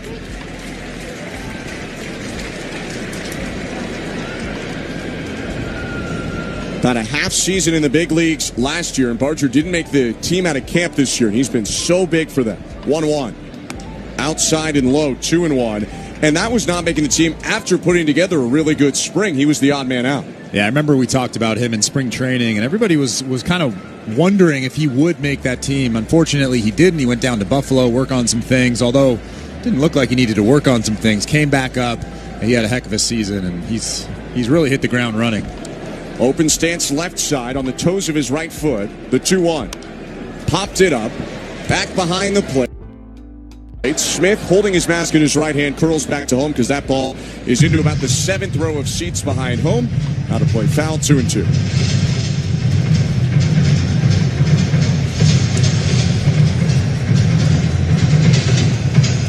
John Schneider told me today they feel like he's made good adjustments against lefties. He struggled a lot more against lefties first half of the year. 2-2.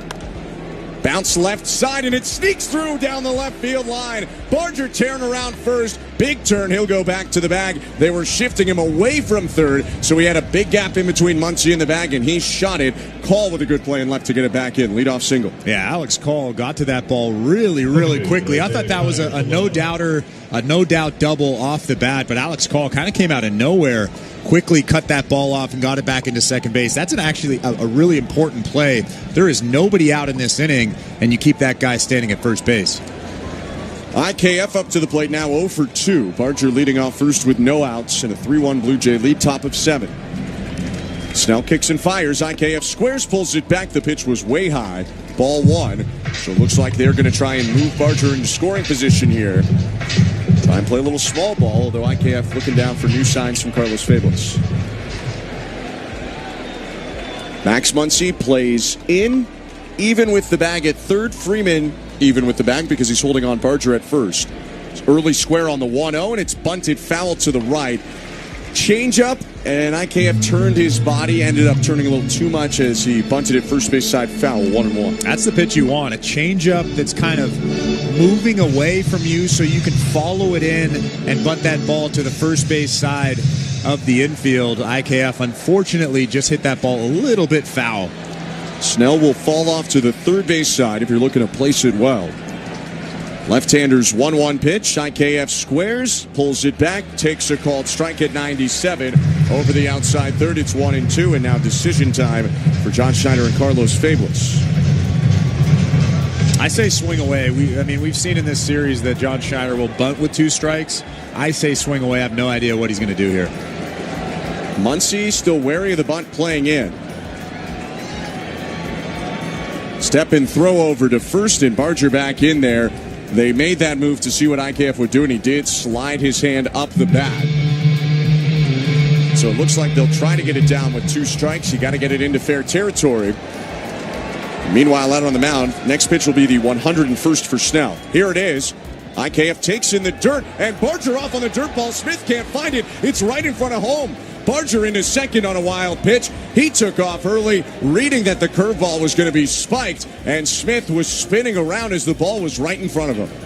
How big was that dirt ball read? That might be the biggest dirt ball read I've seen this season.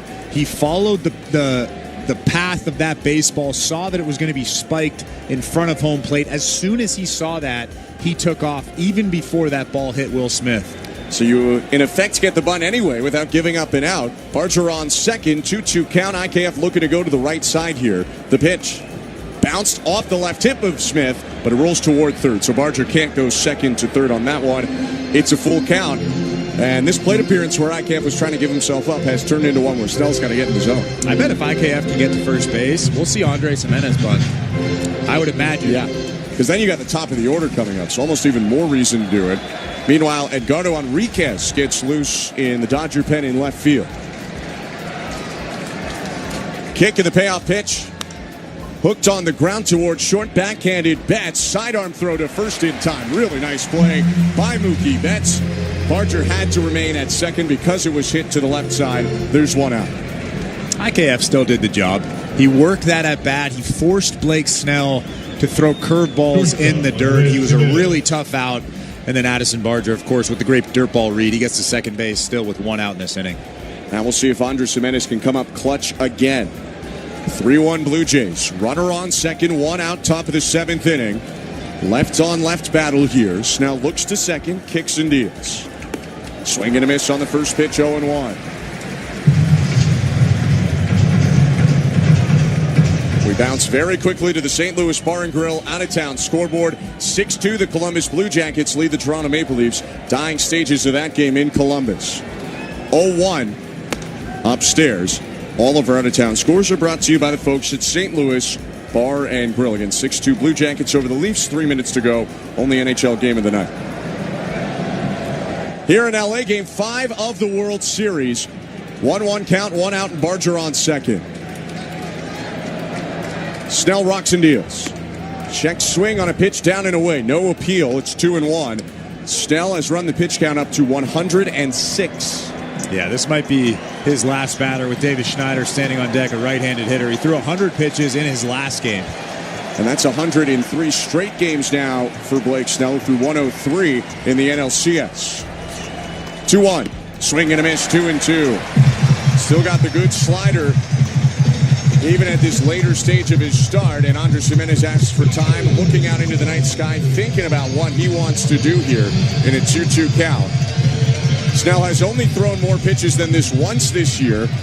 On September 17th, he threw 112 against the Phillies in 7 shutout innings. Dave Roberts was just actually signaling to the outfield to come in a little bit.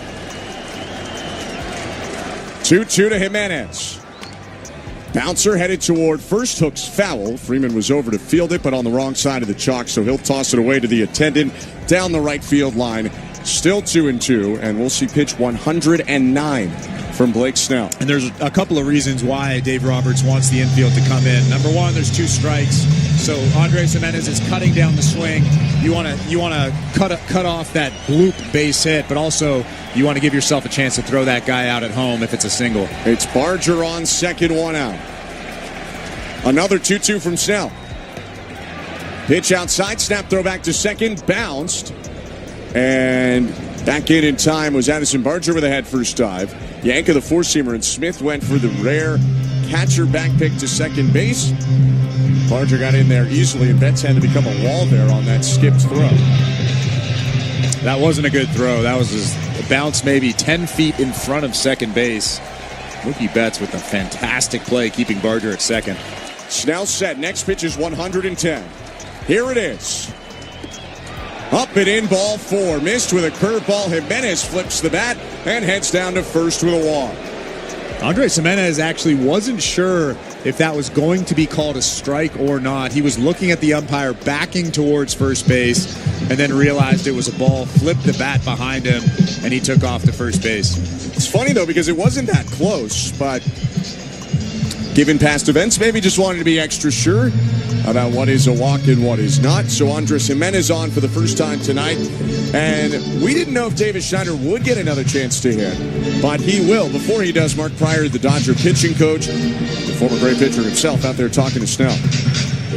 I mean, it is an interesting move just because Davis Schneider already has a home run off of Blake Snell. But Blake Snell has looked good, even though he's deep into this start, 110 pitches. This is the last start of his season. Just let it eat to Davis Schneider. And then if Davis Schneider gets on base, you bring in the righty to face Vladimir Guerrero Jr.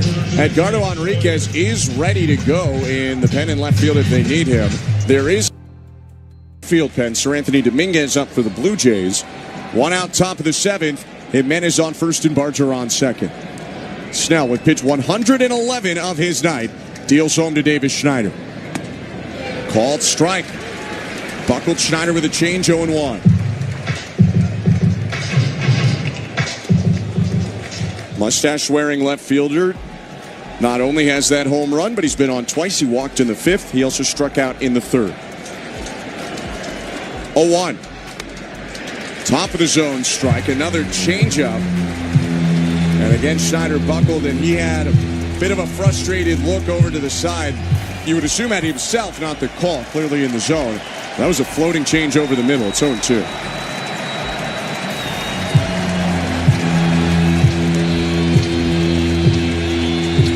Snell has punched out 6 tonight, although none since the 4th inning. We're in the 7th of Game 5 of the World Series. The Blue Jays lead 3-1 with 2 on and 1 out. 0-2 pitch. Down and in, ball 1. Barely missed with that slider. Can't make much better a pitch than that if you're Blake Snell, 1-2. I don't know if he was fooled, or I don't know if he knew that ball was below the zone, but Blake Snell wanted that pitch. A little bit of a hop out there on that mound after that ball was called a ball. Barely missed.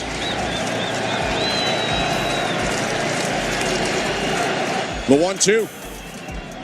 Did it hit him? No, it just bounced off Smith and rolled away, and Barger with another great dirt ball read takes off for third. Making a second wild pitch in the inning, Addison Barger has found his way from first to third on 2 spiked curveballs by Blake Snell. Jimenez did remain at first. I mean, this kid just does it all. Everything. He is showing off everything in this ball game. A couple of dirt ball reads, and now that very, very important 4th run of the ball game is standing at third base. Now a fly ball could score a run. First and third, 1 out. 2-2 to Schneider. And it's in the dirt, blocked by Smith. Took it off the left leg. It'll be a full count. In some ways, you might feel a little comfortable if you're Davis Schneider, because Vladdy's on deck and a walk would load the bases. Not that Snell for sure gives in, but you probably want to give Davis Schneider a strike here. Knowing Blake Snell, he is not going to give in right here, I would imagine. Left-hander set. 3-2 pitch. Swing and a miss, strike 3. Great change. Bottom of the zone. Strikes out Schneider, 2 down. And that is going to be Blake Snell's evening.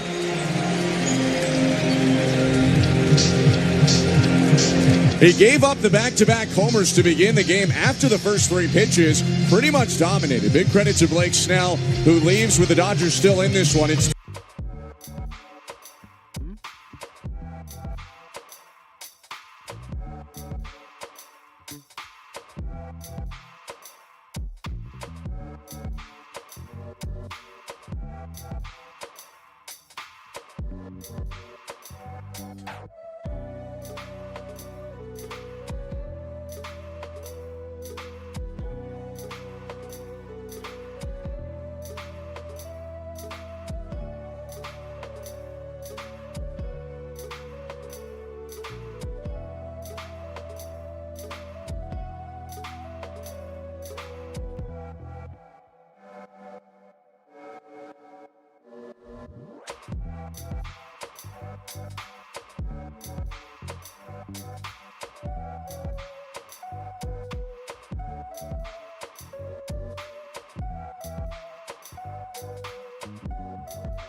And it's 3-1 Blue Jays, top of the 7th.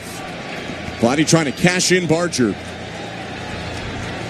Enriquez kicks and deals, and Guerrero takes up high ball 1. Command issues at times for the righty, especially in AAA more than the majors, but he did not have those issues in Game 3 of the World Series. He's got huge stuff. Jimenez on first, Barger on third. 1-0 pitch, right on right. Here is the kick, and he offers. Swing and a miss. That's 100 at the top, gets past Guerrero, 1-1. That's the pitch that Vlad was looking for, that four-seam fastball. It might have been a hair above that sweet spot for Vlad to get a hold of it. Vlad is 1 for 2, home run, walk, and a ground ball double play. He could stay back and bounce one through the right side. A lot of room there, 1-1. Upstairs, 2-1, a miss at 100. High again. I would imagine now that they're behind in the count 2-1, they might think about being careful with Vlad. I know that Bo Bichette is standing on deck, and you don't want to walk the bases loaded because then you have to throw strikes, but I'm still careful in this situation. 2-1. Inside with a breaking ball. First slider we've seen from Enriquez. Only 82. Big change of pace, but he missed well inside. Ball 3. Yeah, that just tells me that they are being careful with him, especially after falling behind in the count 2-1. Vlad taps the plate. You imagine he could sit fastball here in a hitter's count. Open stance from the right side. Waving the bat. 3-1. Swing and a foul off. Got 99 on the outer third. Went after it. And it goes into the seats right side. So it's a full count with 2 outs. Meaning Jimenez will be off on the pitch from first. Barger won't be from third. This is why you play the game right here. 50,000 plus on their feet. 3-2 count, 2 outs. A gigantic run standing at third base in Game 5 of the World Series. A mix of Blue Jay and Dodger blue. Tons of dark blue towels waving. 3-1 Blue Jays, first and third, 2 outs. Enriquez set at the chest. His payoff pitch to the backstop. Coming home, Barger. He'll score on the walk. Vladdy up to first. Jimenez into second. He yanked it way outside at 100, and it's 4-1 Blue Jays on the third Dodger wild pitch of the inning. How about Addison Barger? 2 dirt ball reads and then scores on a wild pitch. My goodness, what an inning. Just manufacturing a run. That is the definition of manufacturing a run right there. Doing everything you can to move up a base, and then he scampers home for the 4th run of the ball game. Blue Jays up 4-1 now. Jimenez on second and Guerrero on first. They want to add more. Bichette to the plate. Enriquez looks at second in the pitch. Called strike at 100. 0-1. Barger bounced a single to beat the shift, hitting it through the left side, and then the other 270 feet he got to get home were all on wild pitches. That run will be charged to Snell. 0-1. Down and in, almost hit Bichette on the leg with 101. We're starting to see some of those command issues here. A little bit of frustration on the body language of Enriquez out there. I mean, he's behind, or no, he's not behind, but that pitch was really nowhere near the strike zone.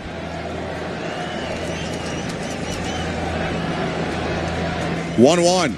Outside 2-1. And you cannot take away credit from those pitchers who pitched in Game 3 for the Dodgers. Pretty much all the pitchers in that game. They were great. Much different Blue Jay lineup in that game, though. Bichette was not in it. Kirk was not in it at that point. Barger was not in it. Springer wasn't in it, but he's not in there tonight, so that's somewhat of a moot point. Right-handers 2-1. High, ball 3. Might have been a strike. Was a strike, if we're going to be honest here. But he has been spraying, and that is sometimes when you set yourself up to have missed calls. Here's a break for Bichette, though. A 3-1 count. Enriquez trying to avoid walking the bases loaded. He kicks and deals. And the pitch is lined. Slicing down and right. Base hit.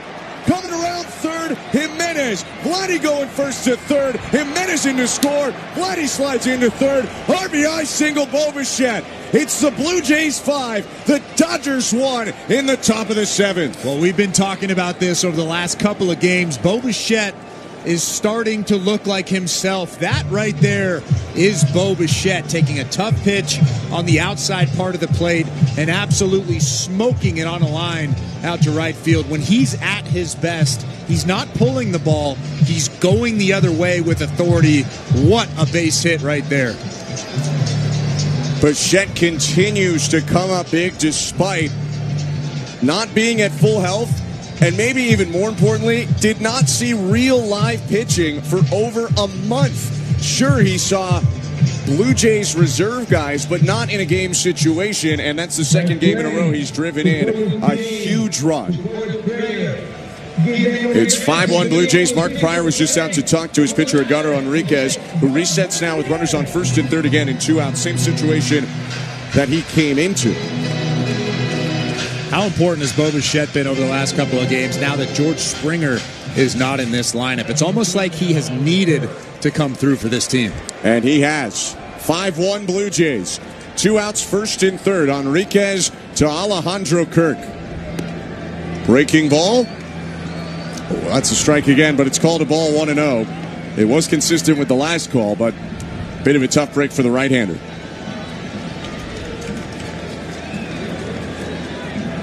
By the way, the line on Snell is complete. We'll get to that in a moment if we can. 2 outs in the inning.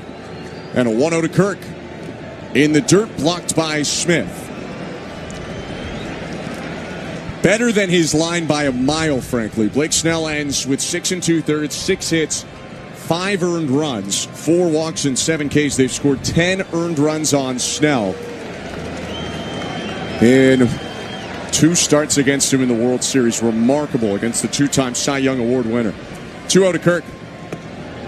Outside ball 3, and there's more action in the Dodger pen. I mean, this is probably getting close to Enriquez's day being done. Looks like Anthony Bonda down there in that bullpen.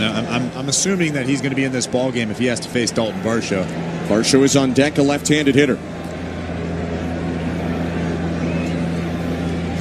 3-0 to Kirk.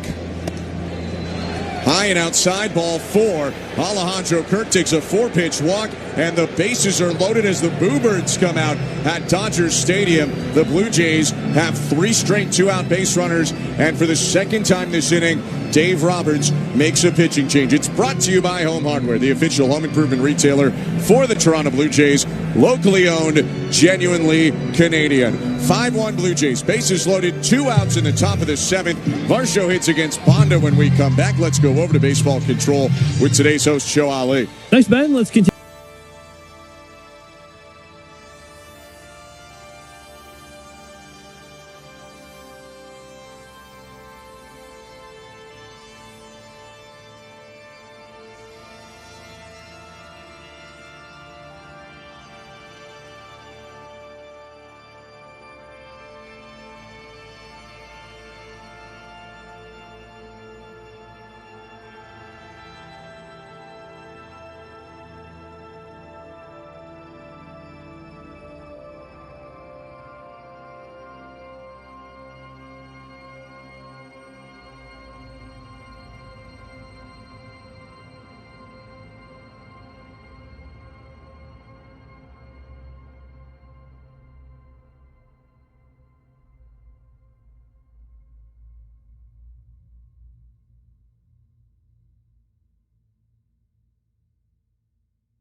Yamamoto went the full 9. Vladdy on third, Bichette on second, Kirk on first, and Varsho at the plate. The pitch. Check swing, called strike. 94 on the inside edge with a sinker. Ton of sliders from Bonda. Throws that about half the time. Then sinker, four-seamer, pretty much the other half, very occasional changeup. 0-1. Outside. Trying to go across the plate with a sinker. Barely missed. 1-1. It's a pretty good take right there, especially in an 0-1 count. Patience has been key for the Blue Jays in this inning. 1-1. On the ground is second, ranging to his right. Edman picks it up, underhand flips to second, and that'll do it for the inning. 2 runs on 2 hits for the Blue Jays. They leave the bases loaded, but extend their lead to 5-1 in Game 5 of the World Series as we reach this 7th inning stretch. You're listening to Blue Jays World Series Baseball, brought to you by your local family-owned Crown Rust Control Center, streaming at sportsnet.ca in the Sportsnet Radio Network.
Inning is pitched to Freddie Freeman. Top of the zone strike with a four-seamer at 92. 0-1. That's the 90th pitch for you, Savage. Fluharty is up, and Dominguez is already hot in case they need him. 0-1. Hit back foul, 0-2.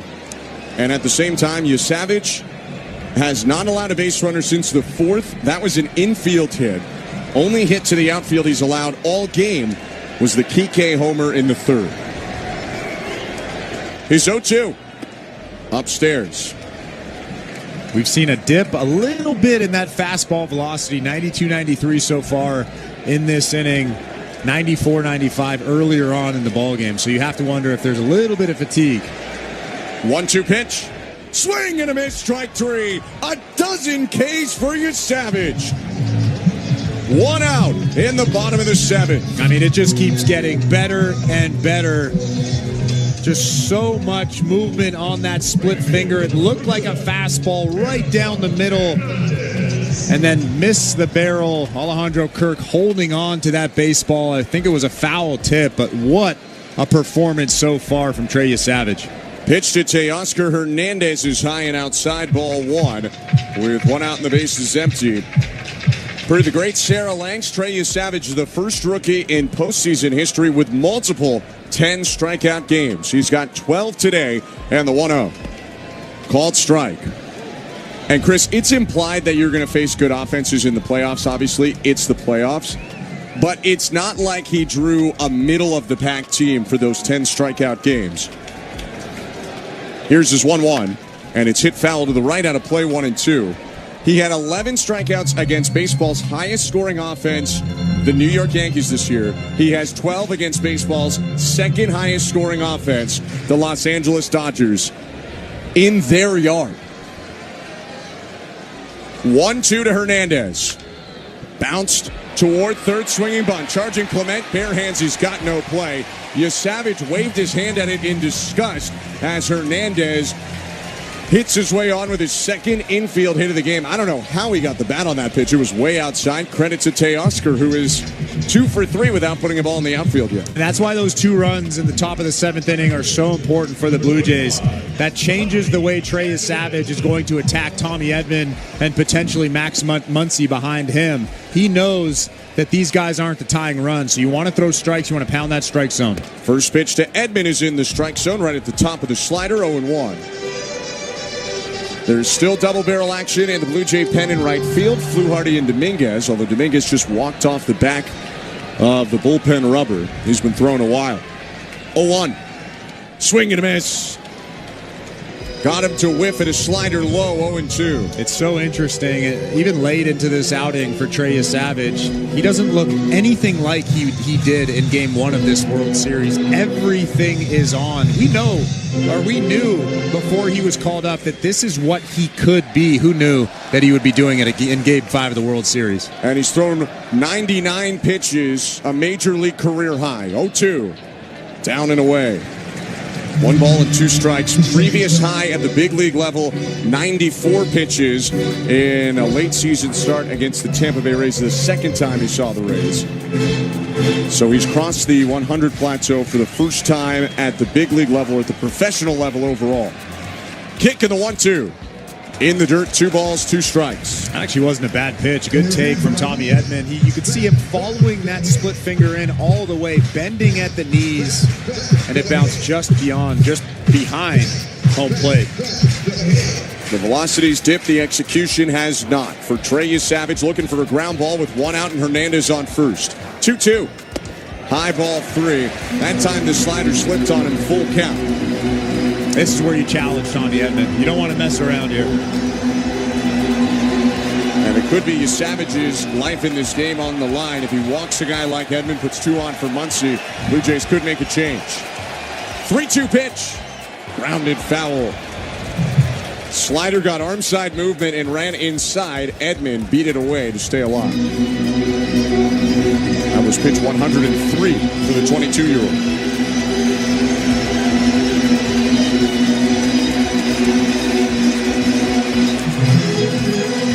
Blue Jays 5, Dodgers 1. 1 out, bottom of the 7th, Game 5 of the World Series. 3-2. On the ground to third. Clement grabs it. Throw to second one. IKF to first. Double play! 5-4-3. Savage through 7. And it's 5-1 Blue Jays in Game 5 of the World Series.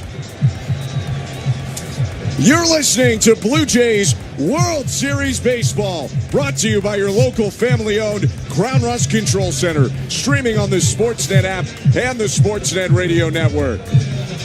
Canada is ready to party like it's 1990.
Anthony Bonda, the pitcher for the Dodgers. His first pitch to Ernie Clement popped up.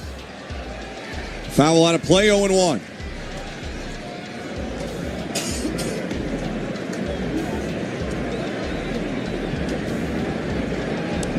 How about Trey Savage, Chris?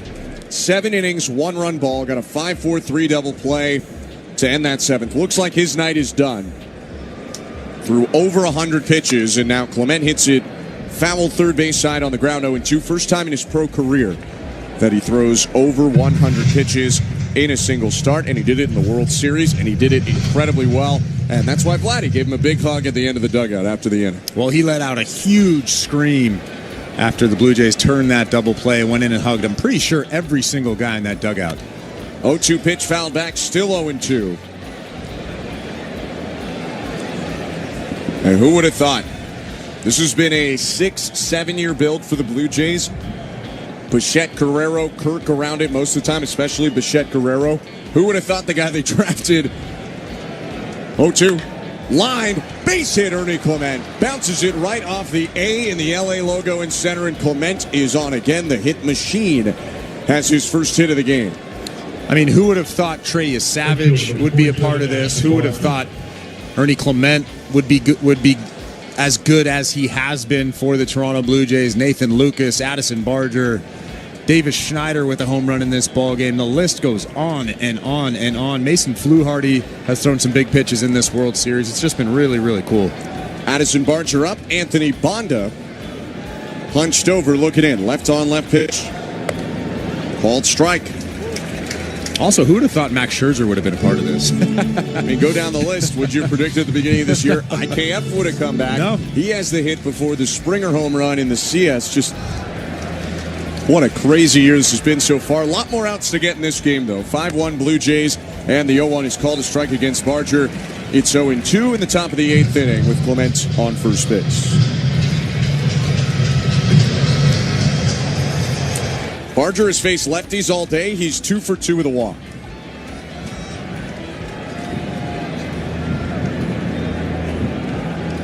Bonda's 2-strike pitch to Addison Barger. Long look, kicks, and throws over to first.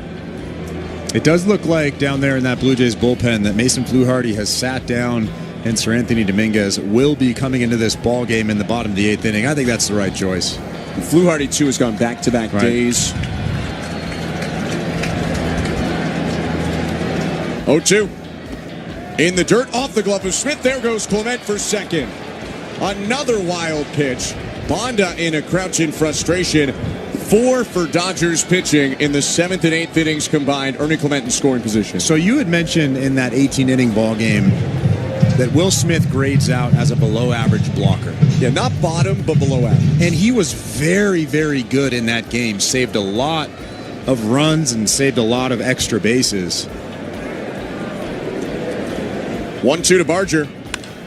Bounced right side, taken off for third, Clement. Throw over to first by Edman. The second baseman makes the play, and because of that wild pitch, Ernie's into third with 1 out. Right, but tonight we're kind of seeing the normal version of Will Smith. He's getting in front of balls, but he's allowing balls to trickle away about 10, 15, 20 feet, and that's allowing Blue Jays base runners to take an extra base. And now Ernie Clement is standing at third base. He should be standing in that dugout right now. The Dodgers technically should have turned a double play on that ground ball. And now the infield in, IKF up. Left on right pitch. On the ground left side and through, base hit. IKF delivers. Clement in to score. RBI single. The Blue Jays lead 6-1 in the 8th. And you just mentioned IKF with a huge base hit for that George Springer home run, or on that George Springer home run. Ernie Clement taking the extra base. IKF comes through with a huge knock right there, not trying to do too much. He knows the infield is drawn in. He's just trying to find that hole. And man, the Blue Jays are up 6-1, and I never would have predicted this. It's the 9th Blue Jay hit of the game. IKF is the 8th different Blue Jay to come up with a knock. And all 9 in the starting lineup have reached. Andres Jimenez is 0 for 2. First pitch, IKF takes off, and it's fouled back 0-1. They ran a hit-and-run play there. IKF slid in, and now he'll pop up, run back to first.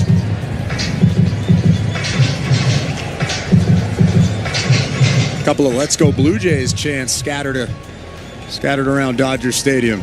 You're a Canadian who lives part-time in L.A. There's a lot of Canadians in L.A. and a lot of great traveling fans as well. 0-1.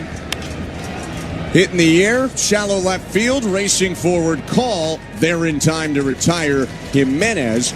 2 down, and the lineup will flip over. And batting now is Miles Strauss. He previously took over defensively in the spot of Davis Schneider. One of my favorite things to do in Los Angeles is go to a hockey game, whether the Kings or the Ducks are playing against the Canadians, the Leafs, the Oilers. You see so many Canadians. It's almost like they overpower whatever team they're playing, and it's so fun. I mean, it's not happening like that today, but it's good to see them come out. Step and throw to first, and IKF almost mechanically kind of went down to the ground and then reached out his arms to first, getting in ahead of the throw. Bonda. Miles Straw hitting, 2 outs, and IKF on first, and a lot of reason for the Blue Jays fans here to be happy right now. 6-1 Blue Jays, top of the 8th, Game 5 of the World Series. The pitch, high ball 1. Bonda's got a big leg kick. I wonder if they try and take off first move again and just see. Flip side is you let Straw hit, and let's say he gets out, then Vlad leads off the next inning.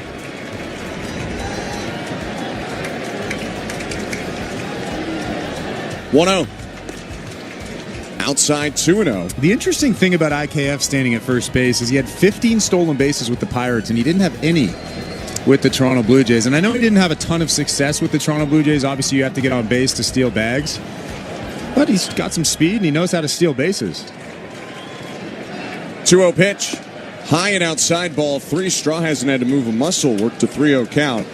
I do wonder if some of that is just philosophical with the clubs. Blue Jays did not steal many bases this year, although it doesn't help that guys like Varsho and Jimenez were hurt. Those would have been 2 of their top base stealers this season. 3-0, there goes IKF. Pitch is called a strike, throw down to second, way late. And Kiner Falefa takes second base with his first stolen base of the postseason and the Blue Jays' second. I mean, he stole that base really, really easily. You mentioned the big leg lift of Bonda. He's not trying to hold IKF. I'm sure that's why he decided to try to steal second base, and he did so successfully. Runner on second, 2 down. 3-1 count, Bonda's set. Former Blue Jay rocks and offers, and Straw pops it up foul, first base side. It has enough on it to get into the seats out of play, and they'll do it at 3-2. As Straw stays in the dirt circle and Bonda walks back up the hill.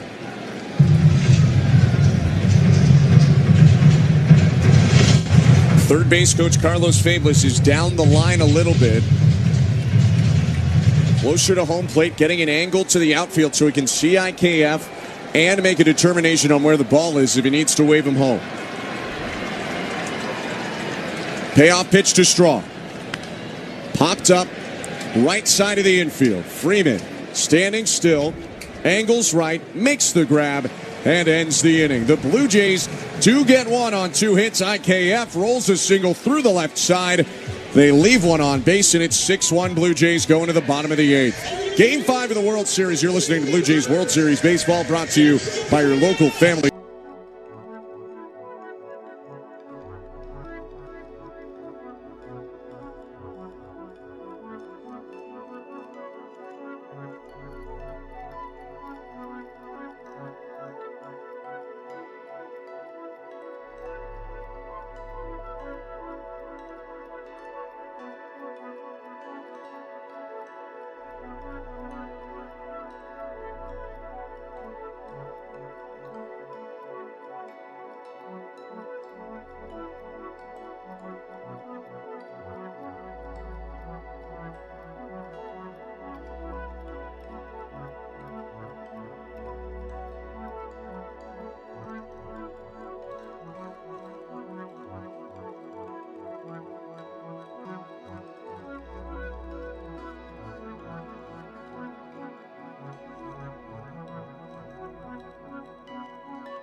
In a sec, but first we turn our attention to the mound where Sir Anthony Dominguez comes in a pitching change brought to you by Home Hardware, the official home improvement retailer for the Toronto Blue Jays, locally owned, genuinely Canadian. 6-1 Blue Jays as Dominguez comes in, and he has the bottom third of the Dodger order, beginning with Max Muncy.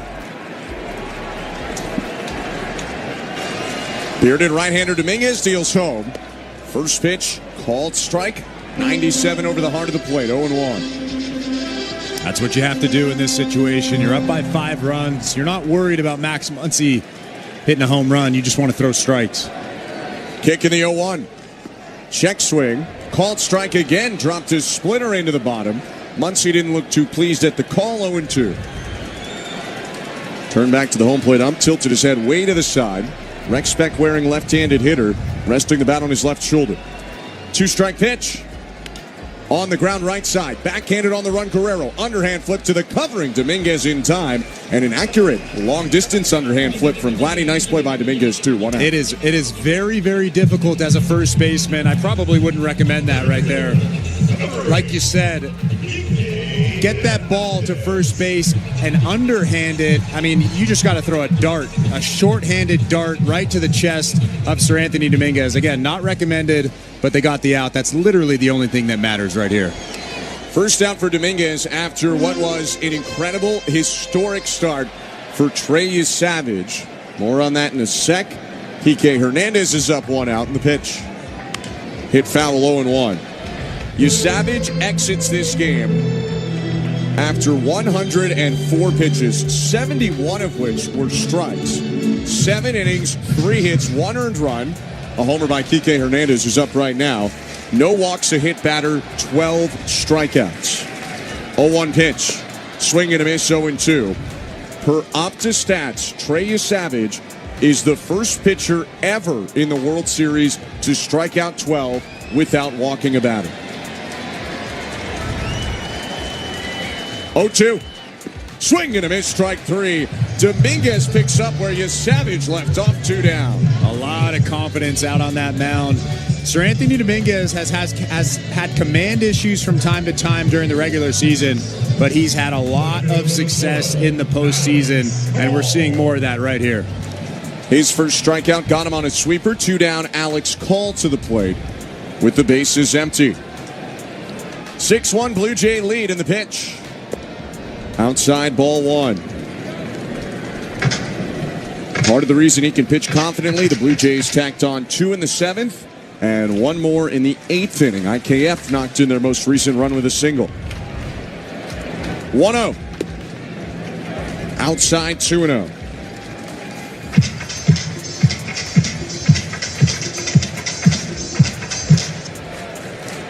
Looking ahead to the top of the 9th, Vladimir Guerrero Jr., Bo Bichette, and Alejandro Kirk for the Blue Jays. Dominguez 2-0. Called strike. 98 on the inner third. You still got to add on more because Shohei Ohtani's on deck. So even if Dominguez gets called here, then it's the top of the Dodger order. 2-1. Called outside. Looked like it had the zone. It's 3 balls and 1 strike. That's a strike. And Alejandro Kirk did a good job framing that pitch, too. Looked even better than it was. Challenge time if you're Sir Anthony Dominguez. 2 outs, bases empty. It's 3-1 to call. Called strike. And that pitch was probably worse than the last one. But it was close. And it's 3-2. Call asks for time. Kind of like the Bieber walk to Ohtani yesterday. The 3-1 call, or pardon me, the 2-1 call was wrong, but then the 3-1 call was wrong in the opposite way, and we end up where we probably should have been at a full count with 2 outs. Dominguez deals. Inside, ball 4.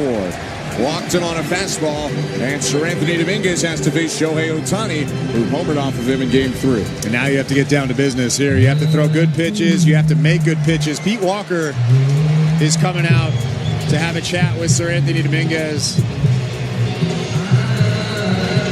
I think Jeff Hoffman is starting to get loose down there in that Blue Jays bullpen.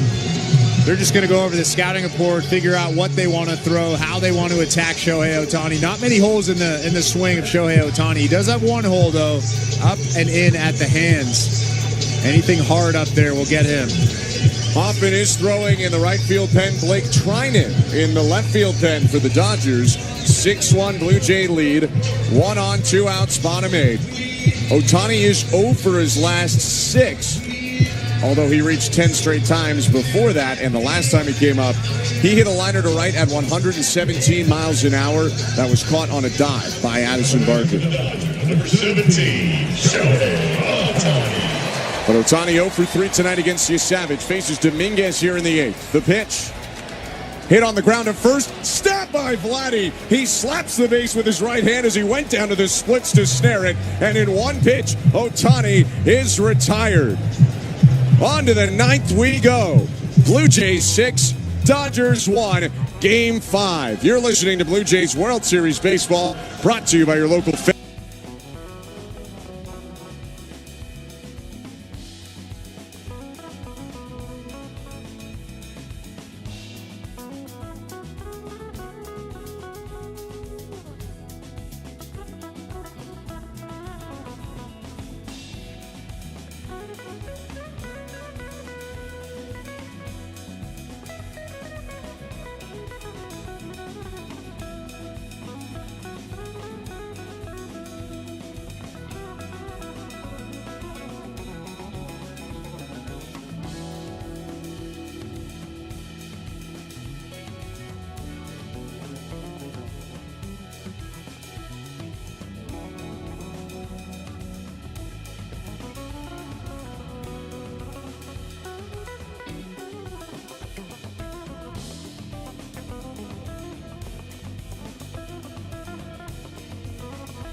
face Vladimir Guerrero Jr. to begin this top of the 9th.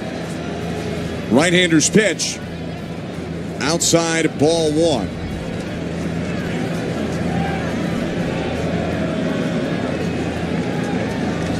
Pitch and change is brought to you by Home Hardware, your local home improvement retailer for the Toronto Blue Jays. Locally owned, genuinely Canadian. 1-0 pitch is grounded foul. 1-1. Guerrero today on 3 times out of 4. Home run, 2 walks, and a ground ball double play. Home Hardware, your official home improvement retailer for the Toronto Blue Jays, locally owned, genuinely Canadian. Here's Trinan with a 1-1. Bounced foul, third base side, 1-2. Two really good sinkers on the inside part of the plate. 96 and then 97 with that last one. Third day in a row for Trinan. Gave up 2 hits and an inherited run in a third of an inning last night. 1-2 pitch. Poked up the middle, stabbed by Trinan on the hill off to the forehand side. He underhand flips to first. Nice play by the Dodger reliever. 1 out. We welcome you back into the Don Valley North Lexus broadcast booth. I'm Ben Schulman alongside Chris LaRue. Show Ali is our host and producer. Tom Young, Mike Noto, our technical director.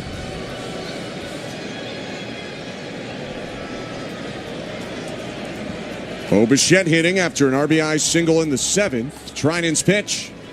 Swing and a miss. It was Bichette who teed off on Trinan yesterday, smashing a ball into the wall and left. Went for an RBI single, a healthy Bo Bichette. That's easily a double. Trying to start a rally as Let's Go Blue Jays chants ring out. 0-1. Down and away, 1 ball, 1 strike. Well, Chris, if you were in the celebrity seats at the front, you've called your car service because they're empty here at Dodger Stadium. The crowd is thinned out a lot in general. 1-1. Swing and a miss, 1-2.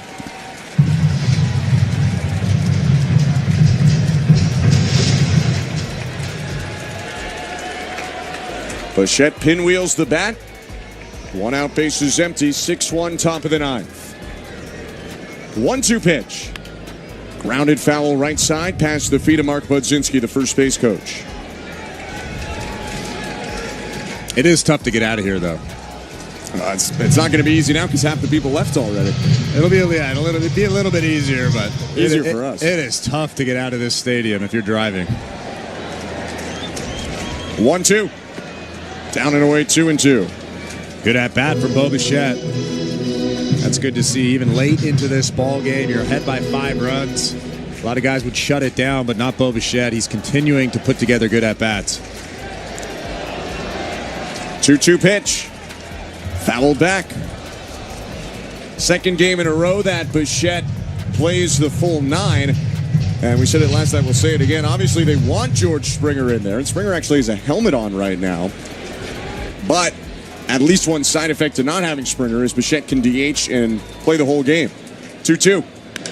On the ground right side. Picked up at second base, Tommy Edman. He'll throw on to first. And there are 2 down. Do you think George Springer had a helmet on to potentially pinch run for Bo Bichette? I think so. Yeah, because Bichette is out, and now he's walking back down. Yeah, I don't think you want to mess around with that oblique in a pinch-hitting scenario here. Yeah, up 6-1 in the 9th. I think it's run only because they weren't going to play him defensively. Right. And the DH spot is Bo Bichette's. 2 outs, bases empty. Springer's taking the helmet off, and the pitch from Trinan to Kirk. Outside, ball 1. Look ahead to the bottom of the 9th. Jeff Hoffman is loosening up. It's been 2 days since he's pitched. Last pitched in game 3, so could come in for the 9th inning. Smith bets Freeman due up for the Dodgers. 1-0 pitch. On the ground to first. Freeman takes a 2-hopper, gets it in the palm of his mitt, and goes to the bag to end the inning. 3 groundouts forced by Trinan, and on to the bottom of the 9th we go. Game 6 of the World Series. The Blue Jays 6, the Dodgers 1 at Dodger Stadium. Back in a flash, you're listening to Blue Jays World Series Baseball, brought to you by your local family-owned Crown Rust Control Center, streaming at sportsnet.ca and the Sportsnet Radio Network. IHOP has been proudly local.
Dominguez did. You don't want to walk anybody in this inning. I know that this is the gauntlet here in this Dodgers lineup, although Shohei Ohtani was put away by Sir Anthony Dominguez on a really nice split finger. You still want to attack these guys. You're up by 5 runs. It's the bottom of the 9th inning. Smith 0 for 3, 2 strikeouts after he was bumped up in the order. The pitch bounced to the backstop, 1-0. Hoffman in this postseason has allowed 1 earned run in 10 innings for an 0.90 ERA. And that 1 earned run came when they were up 4 in the clincher of the DS, and he was pounding the zone to try to put that game away. 1-0.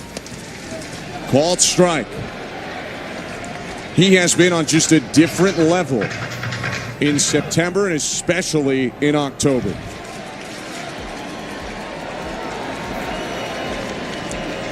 One pitch.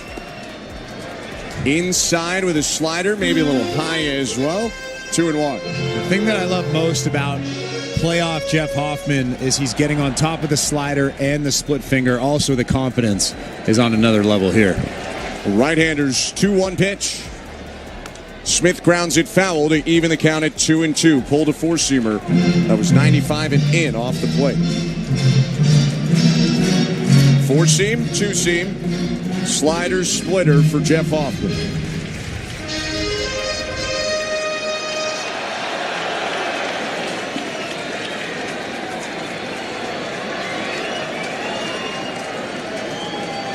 Two. Outside ball 3, missed with a slider, and it's a full count.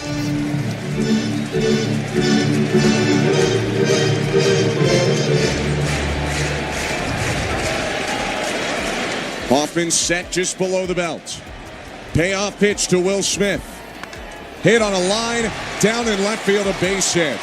One bounce it into the glove of Straw, and Hoffman looked to challenge there. Pitch location was actually pretty good, in on the hands in the zone. Smith got inside it and ripped a liner for his first hit of the game. In a 3-2 count, I'm pretty sure that Will Smith is telling himself, this guy is going to challenge me with something hard. He does not want to walk me. They're down by 5 runs. So he was ready for that fastball. The only way he's getting to that pitch that was perfectly located right at the hands, like you said, is if he's thinking fastball, thinking something hard. Probably did that right there.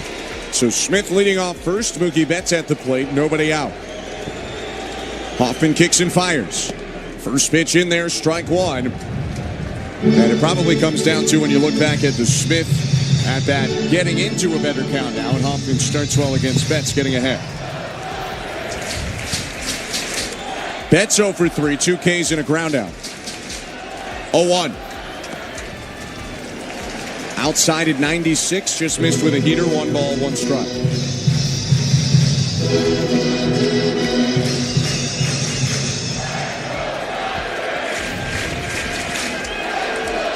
One run on 4 hits for the Dodgers so far. 6-1 Blue Jays, and the 1-1. Grounded foul. Hoffman ahead once more. It's 1-2. All fastballs to Mookie Betts. That time he just put it right over the heart of the plate. And Betts was out in front of that pitch, rolled over it. That's what he should be doing. You're not messing around here. I mean, I know I've said it a million times already over the last couple of innings, but you're still up by 5 runs. You do not want to walk guys and put them on via the free pass. The 1-2. In the dirt with a slider. Couldn't get Betts to chase. 2 balls, 2 strikes. Hoffman did not pitch in last night's game. He did heat up late in that game, but didn't pitch. He threw 2 scoreless innings in the 18-inning marathon game 3. 2-2. Foul back. High slider would have been a strike. Betts fought it off over the netting into the seats.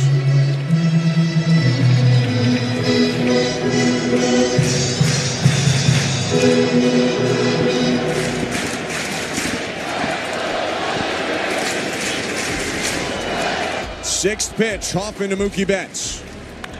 And it's hit high in the air, left field, playable for Straw. Moving toward left center, he backpedals, shuffles left, makes the catch. And Smith remains at first. Hoffman delivered a slider to the top again. Betts under it. 1 out. Wasn't the best slider that Jeff Hoffman's ever thrown. It was a spinner right at the top of the strike zone.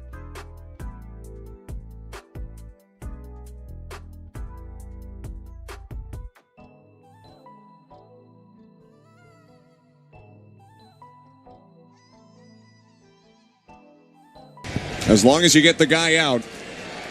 Now a ground ball could end this game. One out, runner on first. Freddie Freeman up, who's 0 for 2, 2 Ks and a hit by pitch. Hoffman offers. Freeman takes in ball 1.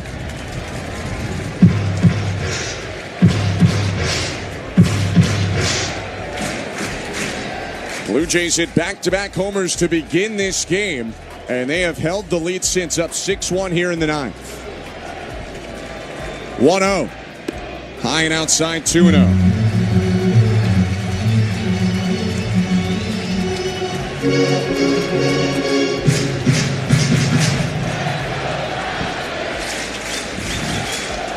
Small lead for Smith. Vladdy holds him on. Infield shifts toward first.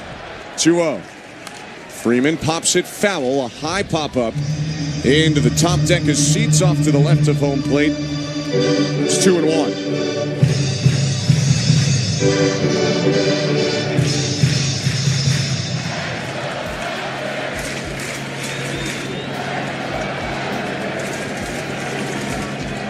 Kick in the 2-1 pitch. Swing and a miss. That's his best off-speed pitch, maybe his best pitch of the inning. A tight slider to get the whip, 2-2. Really gutsy in a 2-1 count. Lots of tight spin on that slider there. Hoffman set. Runner on. 2-2 pitch. Swing and a miss. Strike 3. Doubled up on the slider. Threw it even lower. And the Blue Jays are an out away. 2 down in the bottom of the 9th.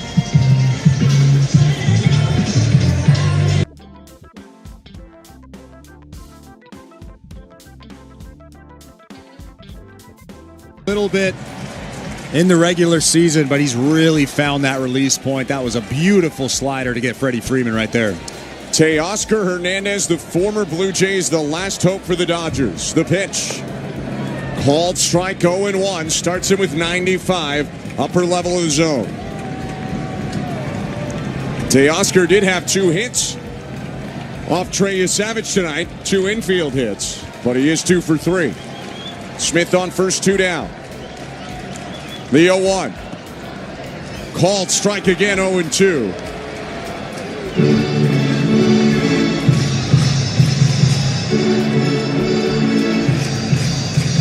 Interested to see if Vladdy still holds on Will Smith here. Up 5, 2 outs in the 9th and 2 strikes. Thought he might play behind him to cover a little more ground off the line, although splitting hairs at this point. Hoffman set. 6-1 Blue Jays. 0-2. Check swing pitch was low. 1 ball, 2 strikes. I'm wondering if he's staying close to first base so it keeps that force out at second base. It's got to be the reason, because other than that, you don't want to let something slip through. 6-1 Blue Jays, Game 5 of the World Series. Hoffman with a 1-2. Check swing pitch in the dirt again. Appeal over to first. And no swing. 2-2.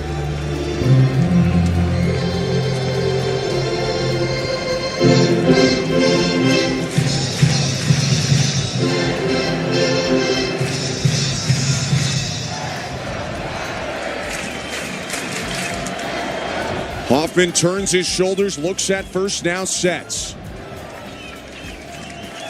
He kicks. 2-2. Swing and a miss, strike 3. Hoffman punches out Hernandez. The Blue Jays, in dominant fashion, win 6-1 in Game 5, and they'll come home with a 3-2 lead in the World Series. The Blue Jays have absolutely stunned this crowd of 52,000 plus. What a performance from Trey Savage. What a performance from the offensive side. I mean, this was a very, very complete ball game, just picking apart Blake Snell all game long, although he was better in this start than he was in his last start. But you can't say enough about Trey Savage in this moment with that just the energy of this crowd and so much pressure on the 22-year-old. He went out there and had the game of his life. What a moment for him.